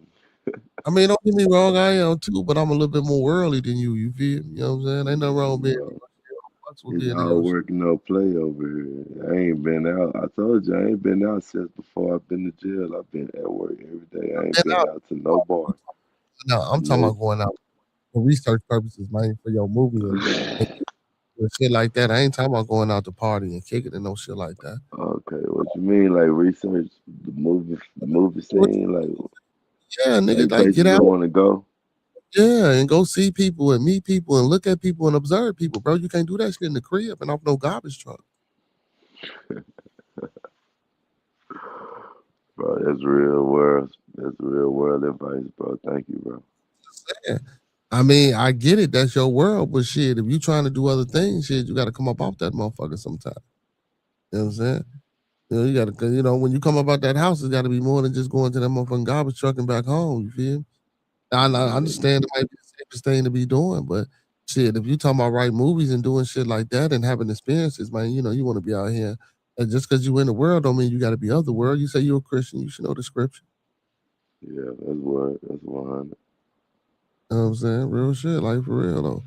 You know what I'm saying? But yeah, man, just get out here and watch. You know what I'm saying? Like, cause you know, and plus you just never know where you can get an idea from. You never know where that that fire or that light for that fire gonna start from. You know what I'm saying? It could be anything that you see by being out that can give you ideas and you know you jot them down and shit like that. You know, yeah, that's all. Yeah, real shit. Same way you write a song. Yeah. You don't write that bitch at one time. You gotta take your time and see shit. Have your experiences like flow into the music. That's what I do. Yeah. So I mean, it shouldn't be that hard. I just gotta learn how to do it. It's a formula to everything. That's what I learned. That's what I was speaking on earlier. Like even when it comes to making music, if you know the formula, if you know how many like bars you can fit into a verse and how many seconds of complete thought takes in a one bar, then you know the formula. And then the formula won't change no matter what music you put behind it. If the formula is the same, you can change it up, speed up the tempo, and change the wordplay. It's still gonna be the same metronome. 4 seconds. It's a formula to making songs. It's a formula to writing music. It's a formula to writing poetry. It's the same thing with writing plays and movies. You know what I mean? So That's facts, man. Listen, man, we done been on this joint for like 7.5 hours, man.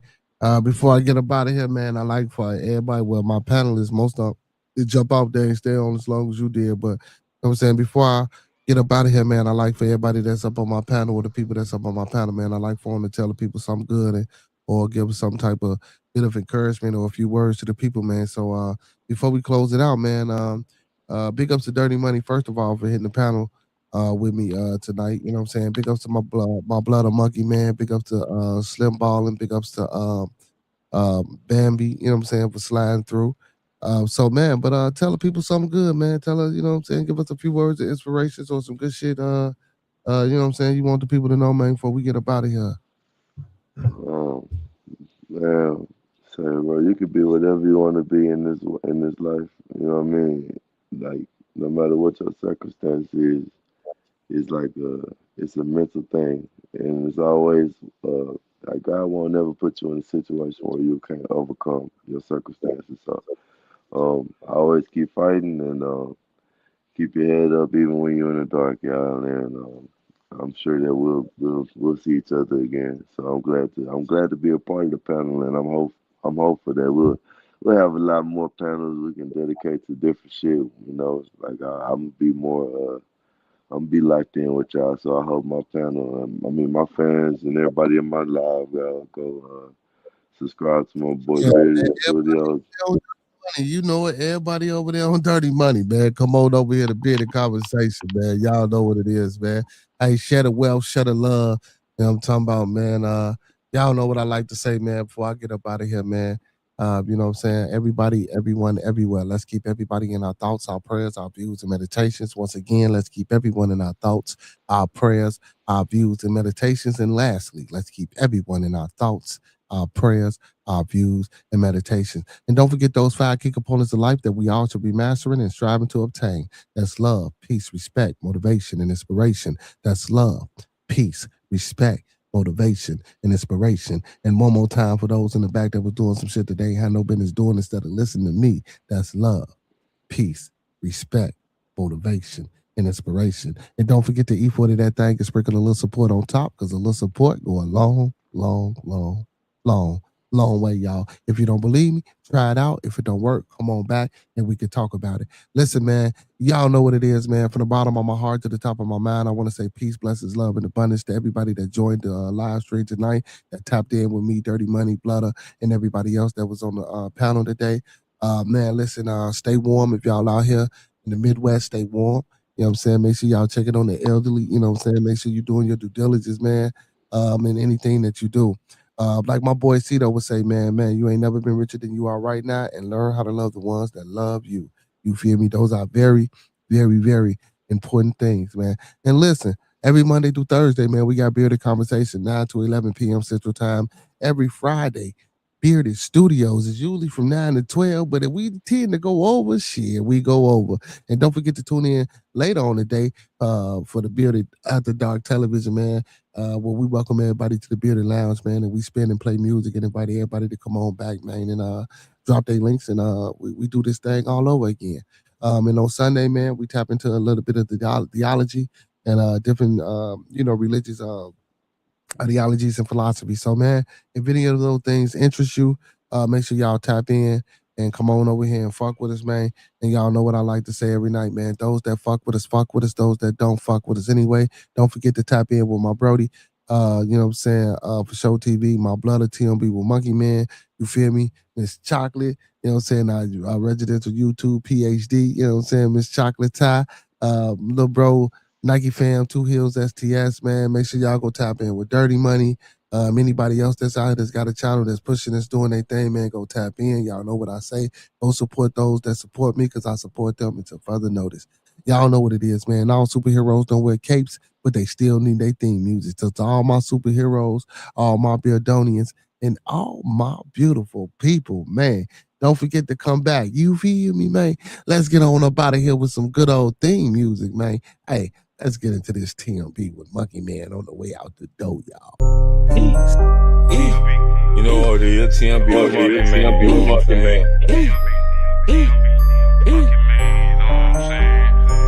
Roll something, light something. Oh, I forgot. Not only to go check out Miss Chocolate Top, make sure y'all go check out Miss Bambi. Big ups to Miss Bambi for hitting the panel tonight, too. Much love and peace and blessings and abundance to you as well, Goddess, man. We appreciate you for hitting the panel. See, ladies, hey, she came over here, man. She took over the panel. She spoke her piece. This is not a man's channel. This is a everybody's channel, man. I can't encourage that enough, man. I don't give a fuck who you are, what color you are, what religion you are, what you believe in, or whatever. You can come up here, man. You can chit chat with us. You can have discourse with us as long as it's done respectively and with decorum. We don't get no fuck, man. So let's get on up out of here. TMB. FaceTime my playground where we ride on foes, sip on foes, trunk on glow, life for show, TV, no logo. When you see me on the late night with Bearded, having convo, Acres home, fofo, Uncle P in the chat. Excuse my manners while me and Peso pass gas. I'm trying to get a bag. Why these niggas mad? Chocolate tie with the thick thigh, Vanna Black, like and subscribe. Early morning with King, that's a grand rising. I might just hit the gritty, I might just hit the Heisman. Two Hill, that's Nike Fam. Acres home, that's where I am. TMB with Monkey Man, that's on your channel now. Ooh, ooh, ooh. TMB with Monkey Man, he's now no more. TMB with Monkey Man. TMB with Monkey Man. It is TMB with Monkey Man, now. I'm on your channel. With your greater conversation, you know what it is, homie. TMB with Monkey Man. TMB with Monkey Man. Smoke some bitch like Pimp say. TMB with Monkey Man. I'm on your channel. What's up, baby? TMB with Monkey Man. He's in there no more.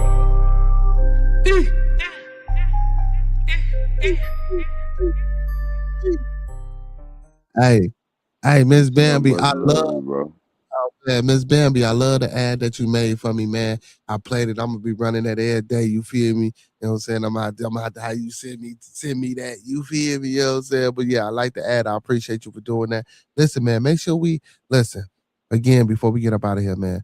Make sure we all go follow each other, man. If y'all truly, sincerely rock with what we got going on, man. If y'all rocking with Dirty Money, man. If y'all rocking with me, if y'all rocking with anybody up here that's got a channel, make sure y'all go tap in. Make sure y'all go follow. Make sure y'all go show love and support. You know what I'm saying? It don't cost shit to hit a like button. It don't cost nothing. You know what I'm saying? To sub up to a channel. It's good information, man. You feel me? Hey, like I always say, man, when we come together, may we always meet on a level. Once we're in each other's presence, may we always be humble and plumb. And when we leave each other's presence, may we always part on the square. Some more to be, some more to be, some more to be. So may it be, family. Hey, y'all. Y'all come back now, you hear? Peace. Peace.